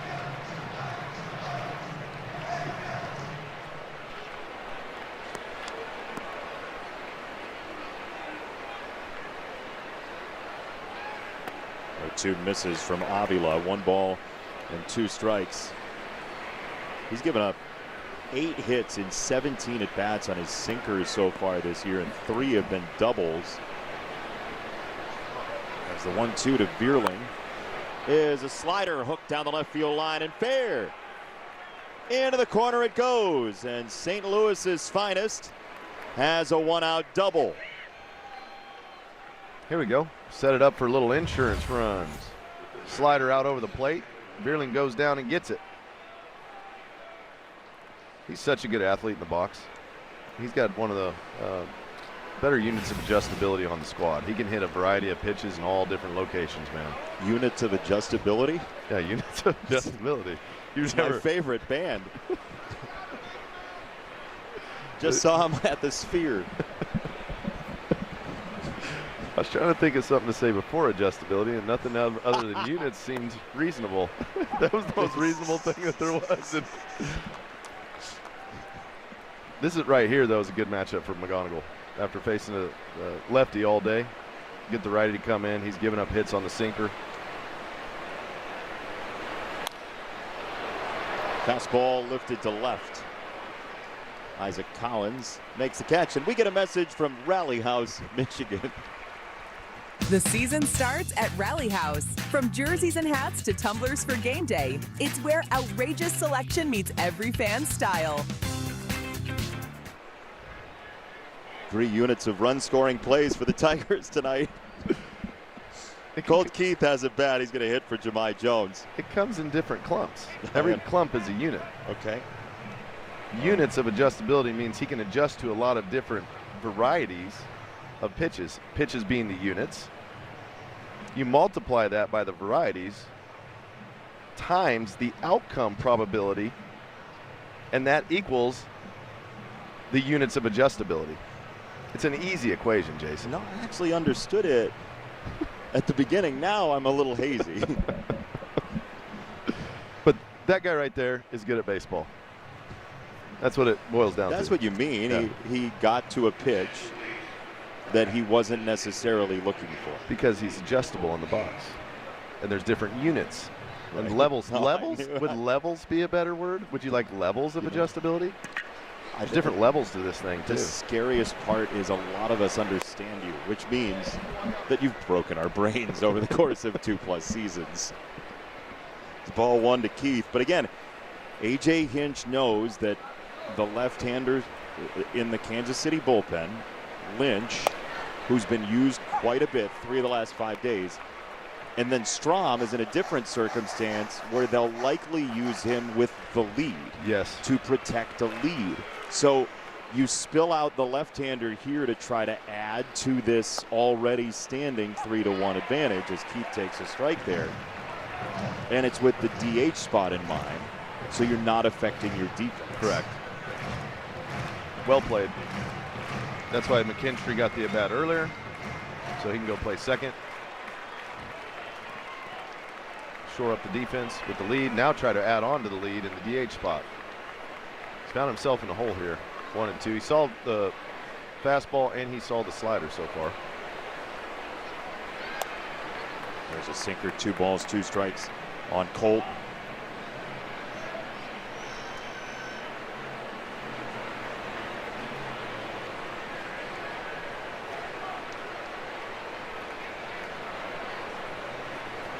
Two and 2.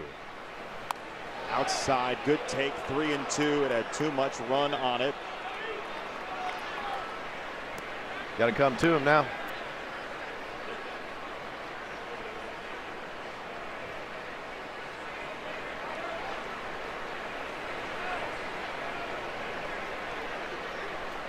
Three-two. Off the fist to shortstop. Witt is there, and he zings it on to retire the side. Tigers hold on to the lead, and we step aside for the Figer loss. 7th inning stretch.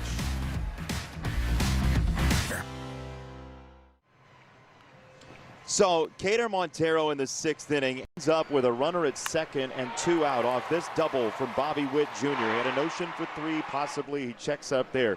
Vinny Pasquantino takes ball 4. And so StatCast 3D, powered by Google Cloud after a meeting with Chris Fetter. Here's the sequence to Salvador Perez, Andy. And boy, was it a good one. He gets him on the fastball in right there to go back with the breaking ball, gets him to pop up. But you can see pitches in the zone, nothing down the middle, Jason. He never had to concede. He knew he's going to swing the bat. He pitched to his weakness. Great job by Kader. Now Montero is done. Again, short pitch count, but A.J. Hinch, seeing that the 3rd time through led to some traffic, is going to go ahead and call on Tyler Holton here in the 7th inning. So it's up to the Tigers bullpen. There's a whole boatload of left-handers coming up. 4 of the next 5 are left-handers. There are 4 righties on the bench for Matt Quatrero, the specialist being Lane Thomas, who is there for a big spot. His presence on this roster is in large part to deal body blows to left-handed pitchers in key situations late. So we'll see when Quatrero loads that weapon, likely with a runner on. 1-1.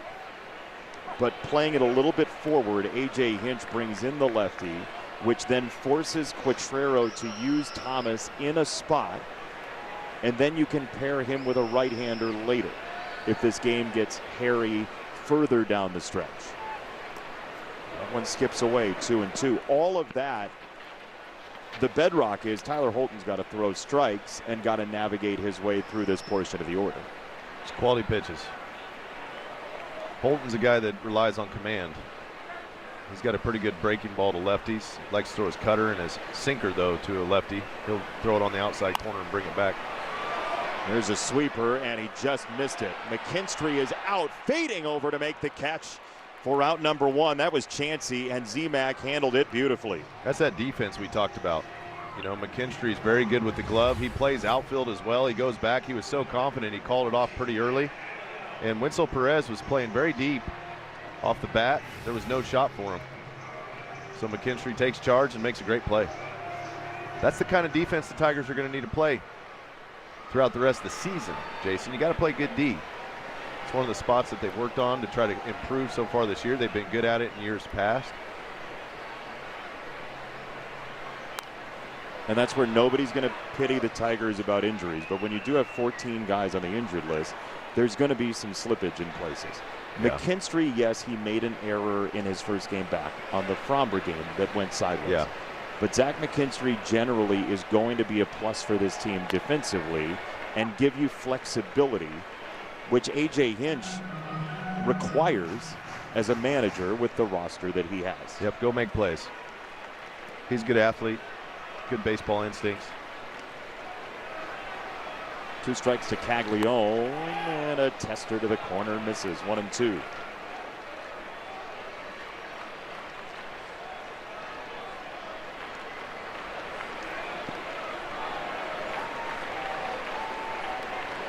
One out, 1-2. Breaking ball swatted to center field. Bierling on the charge. Bierling on the slide. There's out number 2. That's the problem with being too strong. Caglione broke his bat, hit it off the end, and still couldn't get a bloop hit. Really making some nice plays. He ran over to the warning track in right center against the wall in the very first inning. Now he's sliding on the hindquarters. Having some fun out there.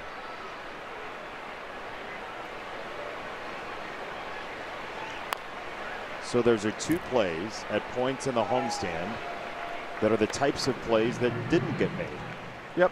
The Bierling play is not a 5-star catch, and the McKinstry is not a 5-star catch. But you see the Tigers since 2024 are a much better team across baseball when they don't commit an error, which again is a reductive way to describe defense. We have better ways.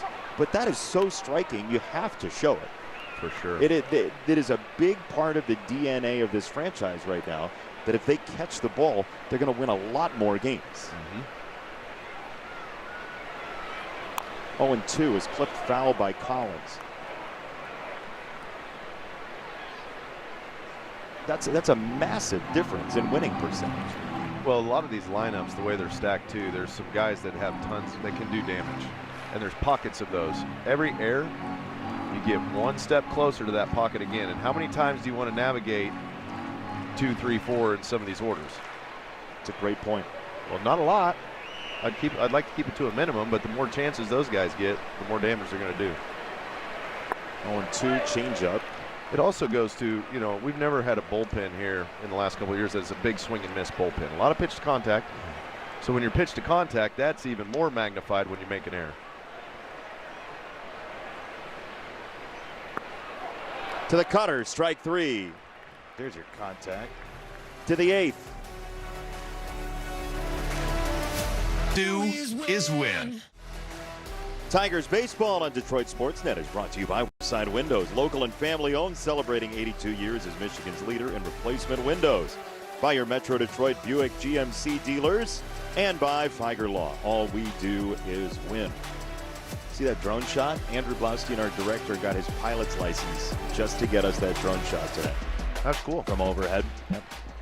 Did the whole Nathan Fielder bit from the rehearsal. Can you fly us back to Detroit now? We got 2 more games to do, bud. Strike 1 from John Schreiber. The Wallside Windows pitching change. His ERA sub-4 as he enters the game. Dingler stays on that sweeper and lashes it right at left field. One away, Isaac Collins makes the catch, and our producer Jason Disick tells me we have a brand connect from Figer Law. If you've been injured in an auto accident, make Figer Law your first call. Figer Law. All we do is win. All we do is win. Those are called brand connects. Not City Connects. No, it's similar. One down, Riley Green takes a strike, and here is where Schreiber historically has given up more damage. He's a specialist against right-handed bats. Yeah, you see the arm angle, the big sweeper, but against lefties, that's neutralized because you can pick the ball up and it's coming back into you. On the ground, up the middle, trying to split two, and he does. The old bisector.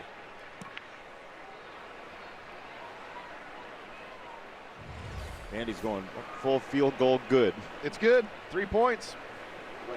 Right through the uprights. That's all you got to do. Just hit it where they ain't.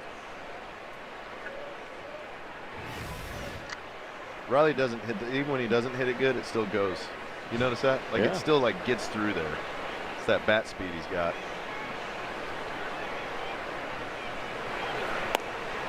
He gave him the Jason Hansen ground ball. Yep. Strike one to Winsell Perez. The Tigers do have a bunch of left-handed bats on the way. Perez, Torque next, the right-hander, and then the lefty McKinstry as well. Again, Daniel Lynch has thrown 3 of the last 5 days. Matt Strom, the left-hander, is one of the key setup guys for Lucas Erceg, their closers, so Quatrero's not likely to burn him in a game that they're trailing, at least in the 8th inning. If they were to close to 3-2 and there were left-handed batters coming up, maybe you'd have a different choice. Now, can Schreiber put away Winsell Perez? Does he have the stuff against a left-hander to do that, is the question that the Tigers are wondering.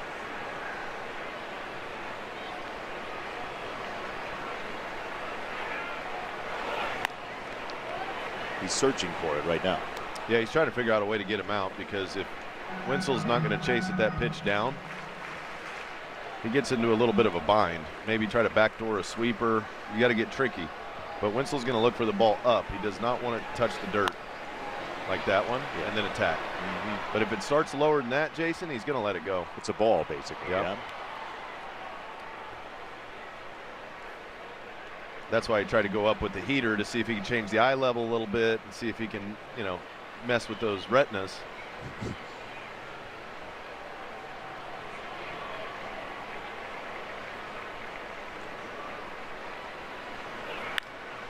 That was up, and he swats it to left center field. That's a long way to go, and a dive by Isbell. 2 away. Really nice play. That was a plus play. Winslow hit one out there right-handed earlier in the game, but this time they're shaded to the left center field gap. Isbell comes across, makes a play that if he doesn't, it would get really hairy for the Royals to try to stay in this, because that would have scored a run.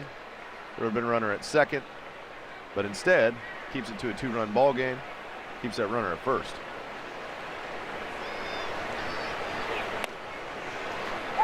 Dots him with his sinker there to Torque, 0-1. Would love to pass this to McKinstry to get one more left-handed at bat against Schreiber before the end of the 8th.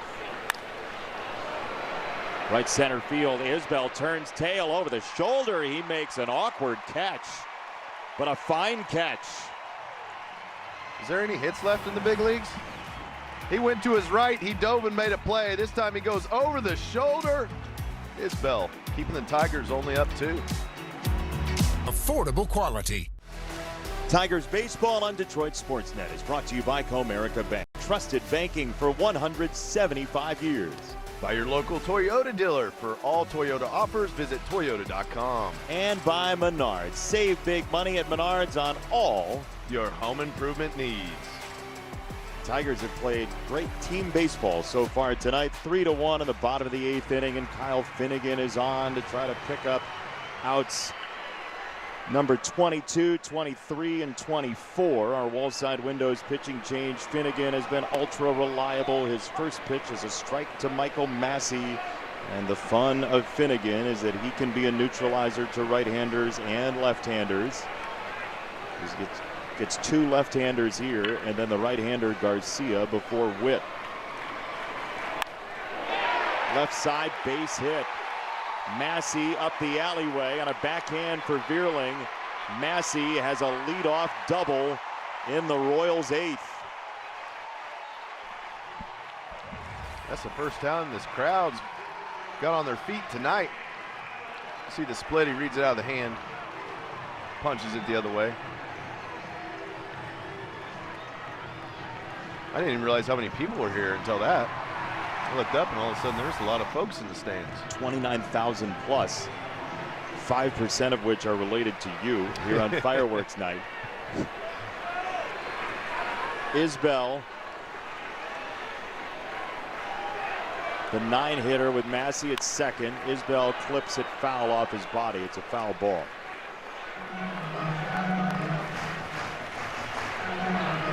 Tigers and Royals have played 3 games this year before tonight. All 3 of them were Tigers 1-run wins in a last at bat.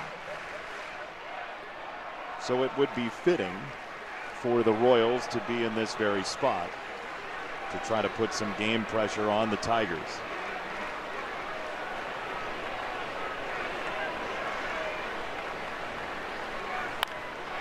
Ground ball, right side, base hit. Massey around third. It gets away from Perez all the way to the warning track. Isbell stops at third. It's 3-2, and Wenzel Perez has the ball slip behind him. The Tigers had played clean baseball all night long until this moment. You're most likely not going to throw the guy out at home on a ball that's hit not that hard. So step one, Jason, always field the ball. Anytime you make an error in the outfield on a ground ball, it can lead to a lot of bases. That's what happened there. He tried to come around it to come up and make a throw. Get the glove down, field the ball first.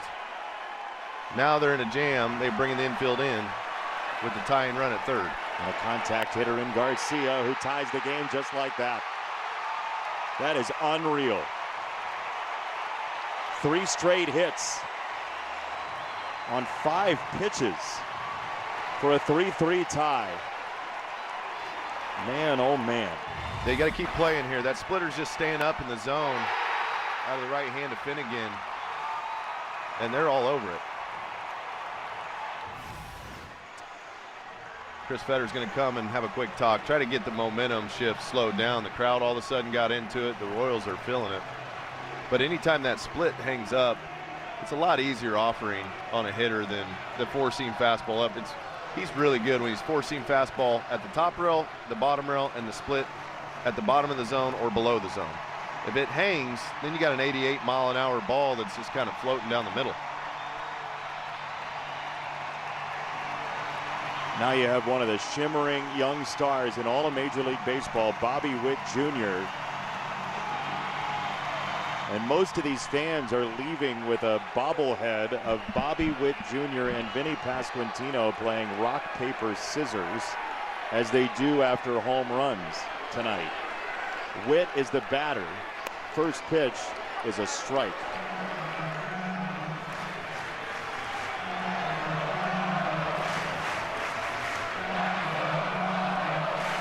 This is a total heartbreaker. The way this has gone down, the Tigers need to try to stay the course. Throw to first. They got Brant Herter warming up in the bullpen quickly for the Tigers. Vinny Pasquantino is lurking on deck. Another massive power threat.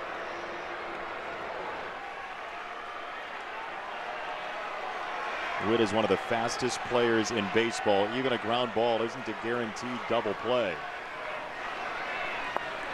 He checks his swing on a slider. Pasquantino is the CNL Ward on deck hitter. That's why Herter's up, as Andy mentioned.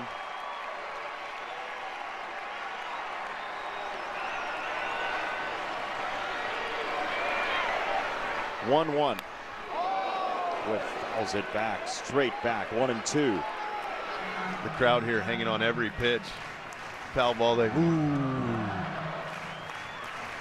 This is who they came to see. The intensity has hit another level in this building. They got their guy at the plate. Finnegan trying to get out of it right here. 1-2. Witt takes a one-hopper. 2 balls, 2 strikes on Bobby Witt Jr. This is where you can feel the intensity as a pitcher, too. You feel like you have to be perfect with a guy like Bobby Witt. But in a 2-2 count, you'd prefer not to go 3-2. You want a quality pitch right here. Execute one pitch, dial it in.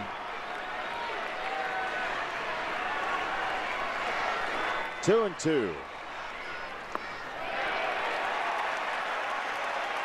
They've gone full. He's going to lay off that splitter below the zone. That pretty much forces you into a fastball, Benetti.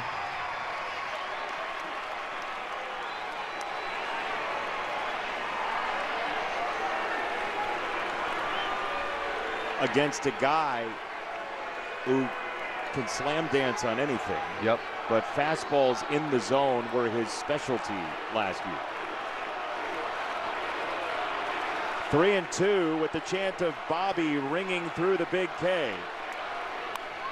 And he reaches out to spray a slider. He didn't want to chance it, and it stays 3-2.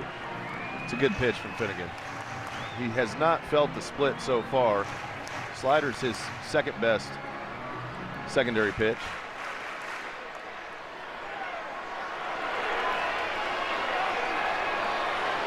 Throw to first. So Garcia on the last pitch started, spun his wheels, shut it down. Finnegan throws to first to check on him that time.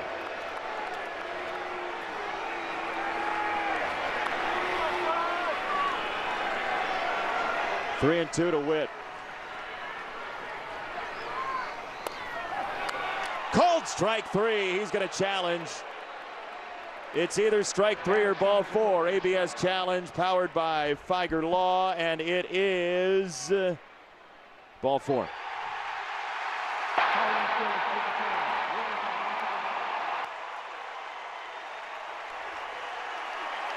Second walk of the night for Kansas City. Really makes a thorny situation for Brant Herter to enter. He'll replace Finnegan. Pasquantino coming. 3-all in the home eighth in Kansas City, and the Tigers need some outs fast when we come back. Yay! Tigers fans, prorated memberships for the 2026 season are now available. This means you can become a 1901 Society member with a fewer games at a low price that's full all season. Commit to just 22 games and you'll unlock the best perks, including exclusive membership events, priority access to postseason tickets, and more. Visit tigers.com/2026 to start your prorated membership journey today. Brant Herter is a ground ball specialist. He's got 2 on, nobody out in a 3-3 tie in the 8th inning. He'll face Vinny Pasquantino, who looks at strike one. Bobby Witt Jr. just used a challenge very effectively to draw a walk and bring in Herter, our Wolfside Windows pitching change, with 2 on instead of 1 on and 1 out.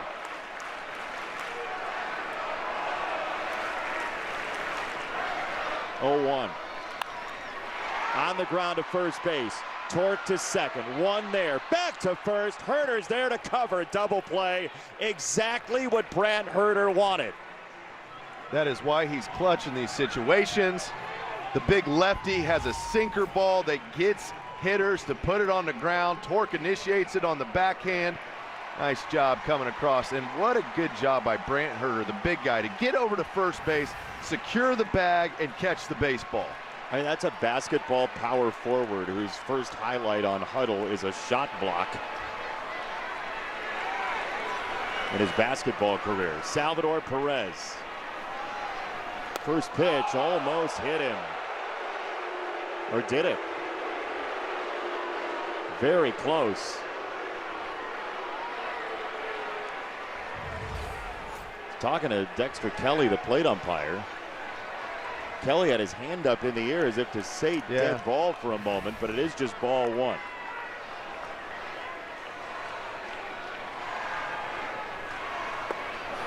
Sweeper to the backstreet, 1-1. You don't need to feed him here. There are lefties coming up. Yeah, and that's going to be the game plan. You're going to swing at stuff out of the zone. He is a pretty good bad ball hitter, but it's much more difficult to hit a ball that's on top of your shoe than it is one over the middle. Now the thing about really bad balls out of the zone is Dylan Dingler is a strong blocker, but Garcia is a risk taker and a speedy guy over at third. Most of Brandt's stuff, unless he spikes a sinker, most of his stuff, he's got the sweeper and the changeup, but there's not a big 12-6 curveball in there. 1-2 from Herder. Trying the outside corner, 2-2.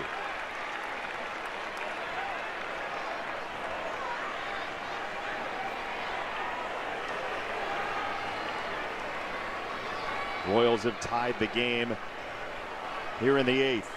2-2 to Perez. Oh boy, if that's a little bit closer to the strike zone, it might be an early fireworks night. He stayed on the changeup pretty well, but it was far enough away that he could not find a way to get it in fair ground. They got him leaning out over the plate a little bit now. 2-2. Right back there, he rolls over foul, third base side.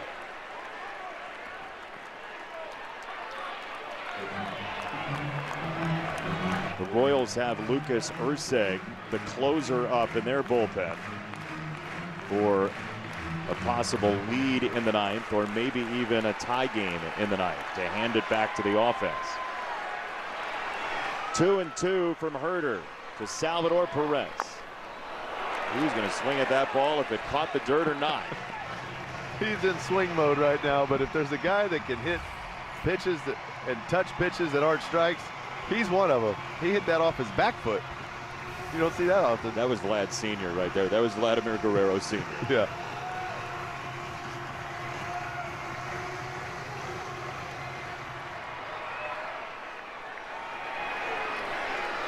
2-2 from Herder. One more time. Reaches down to nearly decapitate Garcia. And this is a spot where, for Herder, I mean, he's on all the stuff down, down, down. They do not want to get him up in the air. But there is a point, Jason, where if you got a guy in swing mode and he's swinging at stuff that's about to bounce, well, you might run one of them hot ones high up out of the zone, see if you can get him to chase. Pitch number 9 of the sequence right here. See where they go. They do go up. It wasn't far enough up to get a swing and miss. Far enough up to get a swing and miss right now might be Neptune. You might have to throw it to the needle in Seattle to get him to not make contact. What a standoff. Herder to the veteran Salvador Perez. A decade and a half in Major League Baseball, and he takes that time. Dingler just siphoned it. It's 3-2 to Salvador Perez.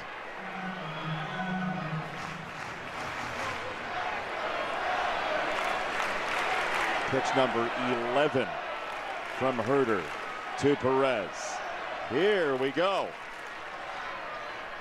He takes ball 4. I mean, really, that's all right.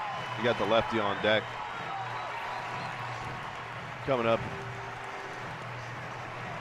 And the way Salvi was in that at bat, that's one of those. He was really close to hitting one of those off the end doubles down the left field line. And this is where Quatrero is going to use Lane Thomas. We told you that he was saving him for that spot, for an opportunity to get him a left on right at bat. Lane Thomas, who just a couple of weeks ago finished off a series with the Angels with a home run off left-hander Joey LaCasey. This is the purpose on the roster, the chief purpose for Lane Thomas, who's a strong defender and a veteran presence, but his superpower is hitting left-handed pitchers in key spots of ball games.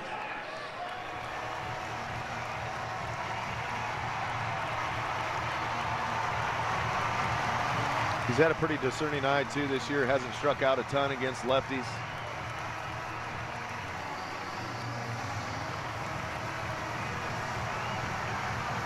He's walked more than he struck out for this season. But this is where your defense matters, because if you got a ground ball pitcher, and if he puts it on the ground, you got to make the play.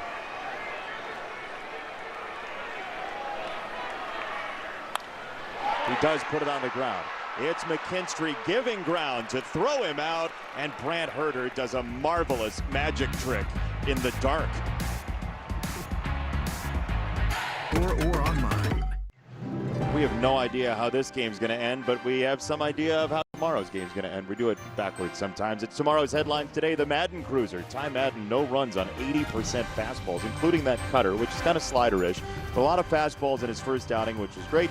I'd rather walk could also be a headline tomorrow. Michael Wacha's walk rate is the highest it's been since 2019. We saw that with Bubic coming in. He walked a handful, and now Lucas Erceg is met by this from Zach McKinstry up the alleyway. He's been a triples machine in the past. He's got a double here to lead off the ninth, and the Tigers trying to get to Erceg in a sort of Phil Connors Groundhog Day situation, like the last time these two pitchers matched up back in April. First pitch fastball, be ready for it. Leadoff doubles are a great way to start an inning when you need to run. Hit that 95. Erceg will run it up to 98. That's why you like to jump on the first one. You don't have to get to all the slider and the change and all the other stuff. Hit that fastball. First pitch popped up, sliding play. It is fair, and it's caught. And it's Erceg running into Elias Diaz. As Zach Short popped it up, Erceg is down on the ground. There's one out, and we'll check on the battery for Kansas City. Not good. Anytime there's a collision, just an awkward play. Diaz and Erceg both going for the baseball, and it looked like his leg got caught when Diaz came in and just hit him real hard in that right leg. That's unfortunate. Erceg, the Royals closer, is down. They're going to try and help him up. Hopefully it was just a hit to the shin bone, because that right leg got jammed up by something. You see, it was the backup breaking ball. Yeah, the left leg, the right leg. It looks like his knee, and yeah, yep, right into the shin guard. That's his leg that he pushes off with, so he's going to take a couple pitches here, see how it feels. And while he's getting ready, Kerry Carpenter has grabbed a bat and is on deck for the Tigers. So Erceg is at the center of all this, but pretty soon Kerry Carpenter is going to join him. As Erceg is, you know, you slide on the ground like that, it's kind of wet grass. It gets a hand dewy. Yeah.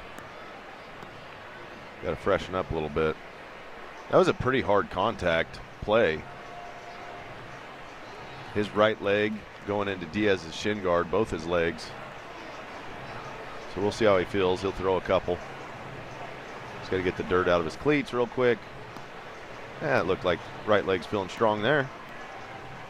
Hopefully it was just one. You know, you get hit in the shin, and it's like, ah. Hurts like the dickens for a minute, and then it kind of goes away.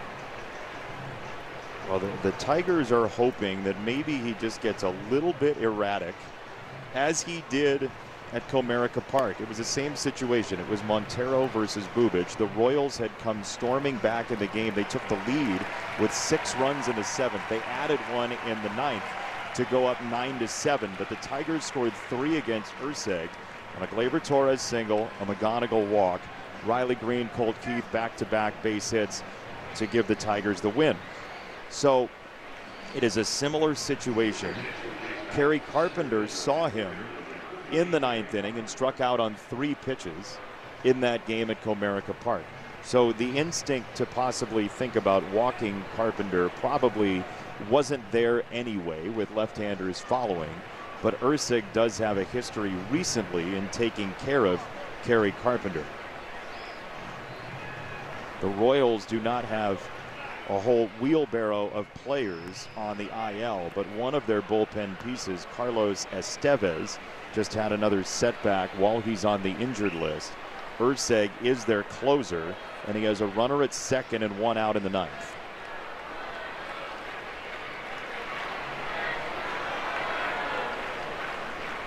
Zemak at second, one out. Carpenter takes a called ball. It was outside, 1-0.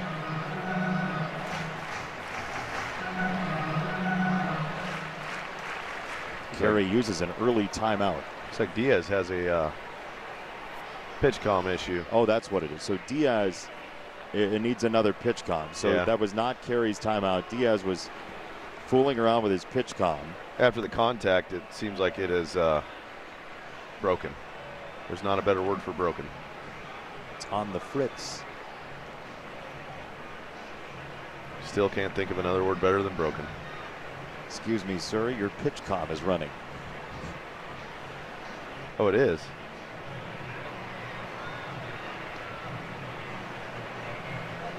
Now we're going to go back and forth. We haven't had that many pitch comm malfunctions this year. No, and usually they're been way better. First inning. Yeah, for when they first came out, I mean, it was every game. You're going to have a quick timeout for a pitch comm adjustment. If I'm watching this and I'm an engineer, I am going to try to create a pitch comm that withstands and absorbs contact. Yeah. I want a pitch comm that's indestructible, like a black box in an airplane. Made out of titanium. Correct.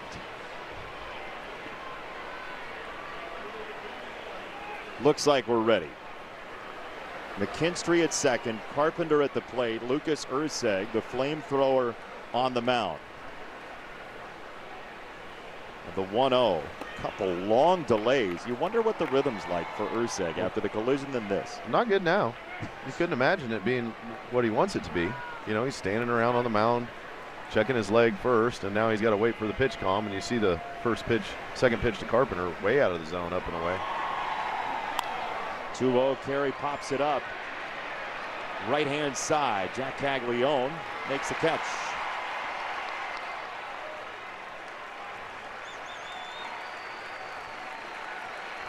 Just out in front of the slider. And Carey was geared up for something fast. He was. Got out in front of it on the breaking pitch. This is a good spot for McGonigal. Teams have attacked him up in the zone a little bit with the fastball up and in. And we've seen some contact with fly balls to left field and the left side. Urseg's first pitch was very hittable. The middle dancing changeup. Seems like a good dance partner, but once in a while, it steps right on your foot. Get out in front of it. He wanted that fastball. Yeah, dance with the one that brought you. 0-1. Off the plate away. Not by much.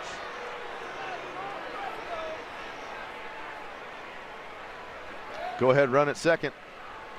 Urseg trying to pitch out of it right now.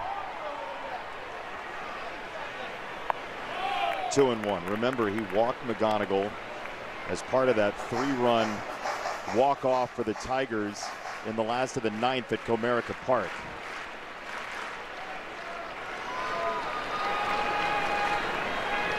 Two and one from Urseg.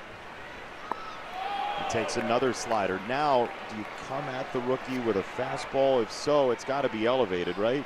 Yeah, I mean, that's what he's going to dial up for. If you don't want to face him, you can throw him a changeup, see if he's out in front of it.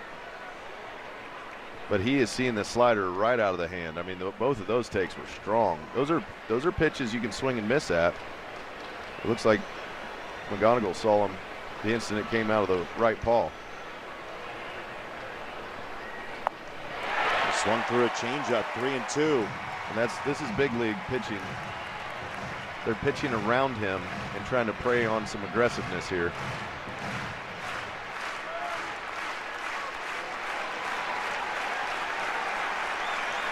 Three and two to McGonigal. He just got a piece. He didn't want to let the changeup go. He didn't know if it was a strike.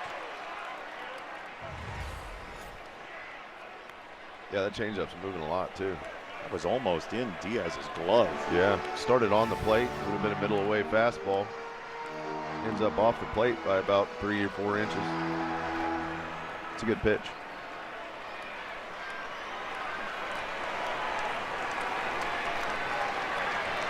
Three and two again. McGonigal read it well, and that's a challenge coming from Diaz. That was off, I think. Yeah, unless it caught the front of the plate somehow. I don't know. I've seen crazier things. The lights went out here a little bit ago. Yeah, that's a ball. You know, for Kansas City, though, if you do play extras, you're going to get a challenge in the 10th inning. It's not a bad play by Diaz, but now Colt Keith, who is the guy who walked off Urseg at Comerica Park a couple of weeks ago, and the sequence was very simple. It was a changeup below the zone, about shoe top high, and then a middle changeup. He ripped it into right field. Urseg remembers. Keith remembers. The first pitch might tell the tale here. It is another changeup down. Now you throw one middle. Just roll the dice. Repeat. Why not?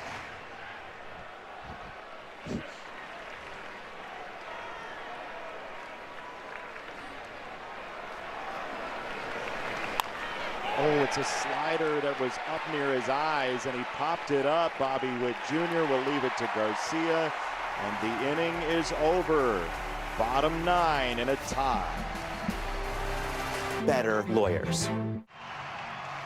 Friday nights just got even better at Comerica Park. Friday night party in the park. Join us. Presented by Casamigos. Enjoy pregame food and drink specials, live music, postgame fireworks, and more.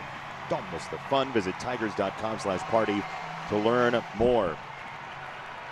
Jack Caglione doubled and scored in the second inning. When this game was tied at 1, the Tigers had taken the lead, but Kansas City tied it in the 8th again. And Caglione looks at a strike from Brant Herter, who did some sleight of hand to get out of a major pitfall in the 8th.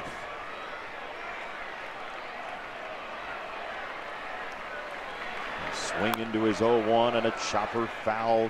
2 strikes that ended up hitting Collins in the on-deck circle. Each team has a short bench left. The Tigers only have Jake Rogers. Kansas City has Nick Lofton and Starling Marte, 2 right-handed bats available. Cleveland's won tonight to go to 21-19. Tigers are 2 under. Kansas City has dropped to 4 under. 1-2, slice to right field, and that is playable for out number 1 here in the 9th. So Wencel Perez has moved to center. Kerry Carpenter is in right.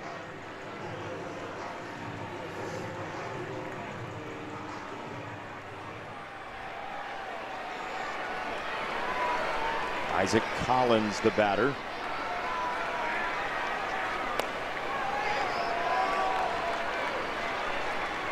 You're at the 7 spot in the order right now, so you're a couple slots away from Garcia and Witt and Pasquantino.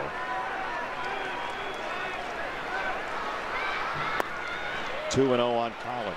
But as you said earlier, Andy, every base runner draws you closer to that dangerous top of the order.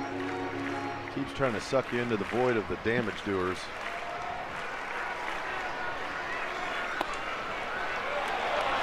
Three 3-0 to Collins.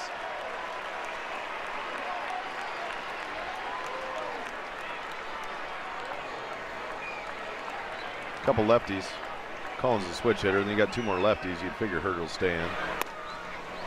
You would imagine for a so. minute until maybe Michael Garcia comes up, and then they might try to switch. So Herter's going to have that baseball. Get right back into this at bat.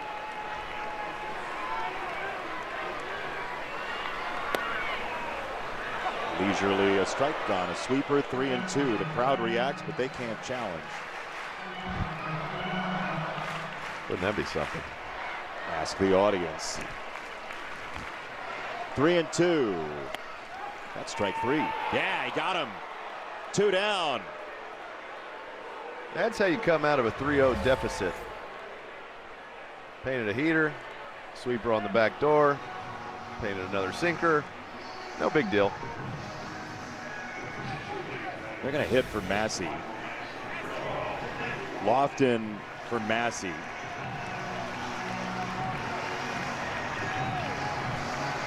This is an interesting one. Yeah, it is. I'm with you. Because it's not a leverage situation, and Massey had a hit against Finnegan. He hasn't put up big numbers against lefties this year, certainly, but we'll see. Lofton has not been, by reputation, much of a power hitter. And then if he reaches, you end up with a left-hander, Isbell. Anyway.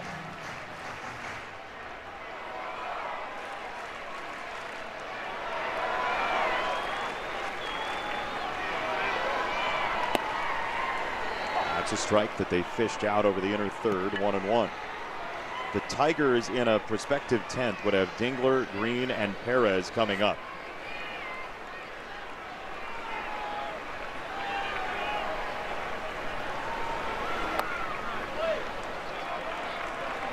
What Lofton has been good at is patience. 7 walks, 4 strikeouts this year for Lofton.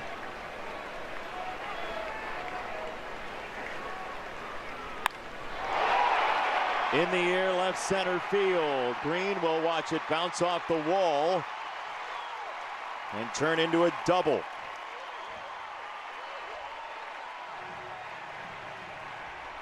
So the pinch hit pays off. Gets into a 2-1 count, finds himself a sinker down the middle, and puts a good swing on it.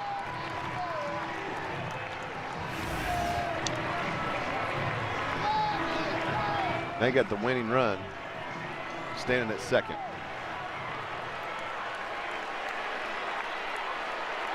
Huge batter here to make sure you throw strikes.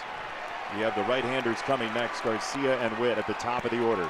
Isbell, first pitch, called the ball. Dingler's going to challenge.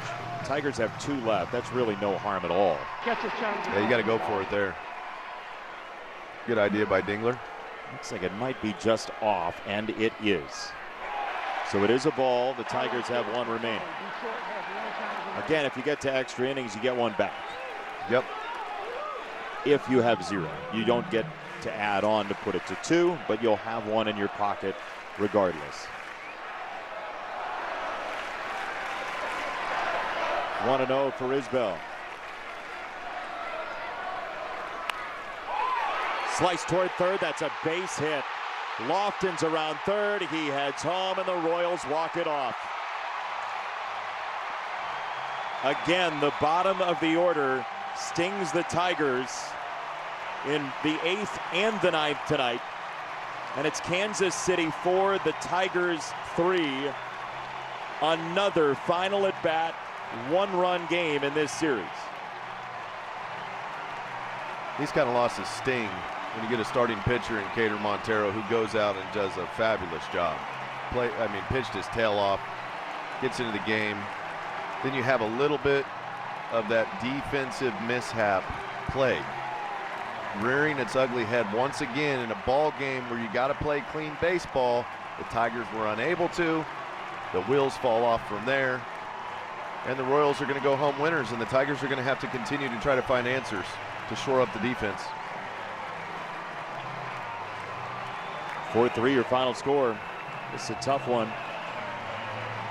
Pure Auto post game coming your way next, including the Bet365 upcoming schedule, which will include 2 more here in Kansas City. 4-3 your final score. For our producer Jason Disick, our director Andrew Blaustein, for Daniela Bruce, Andy Dirks, Jason Benetti saying farewell. Pure Auto post game is next.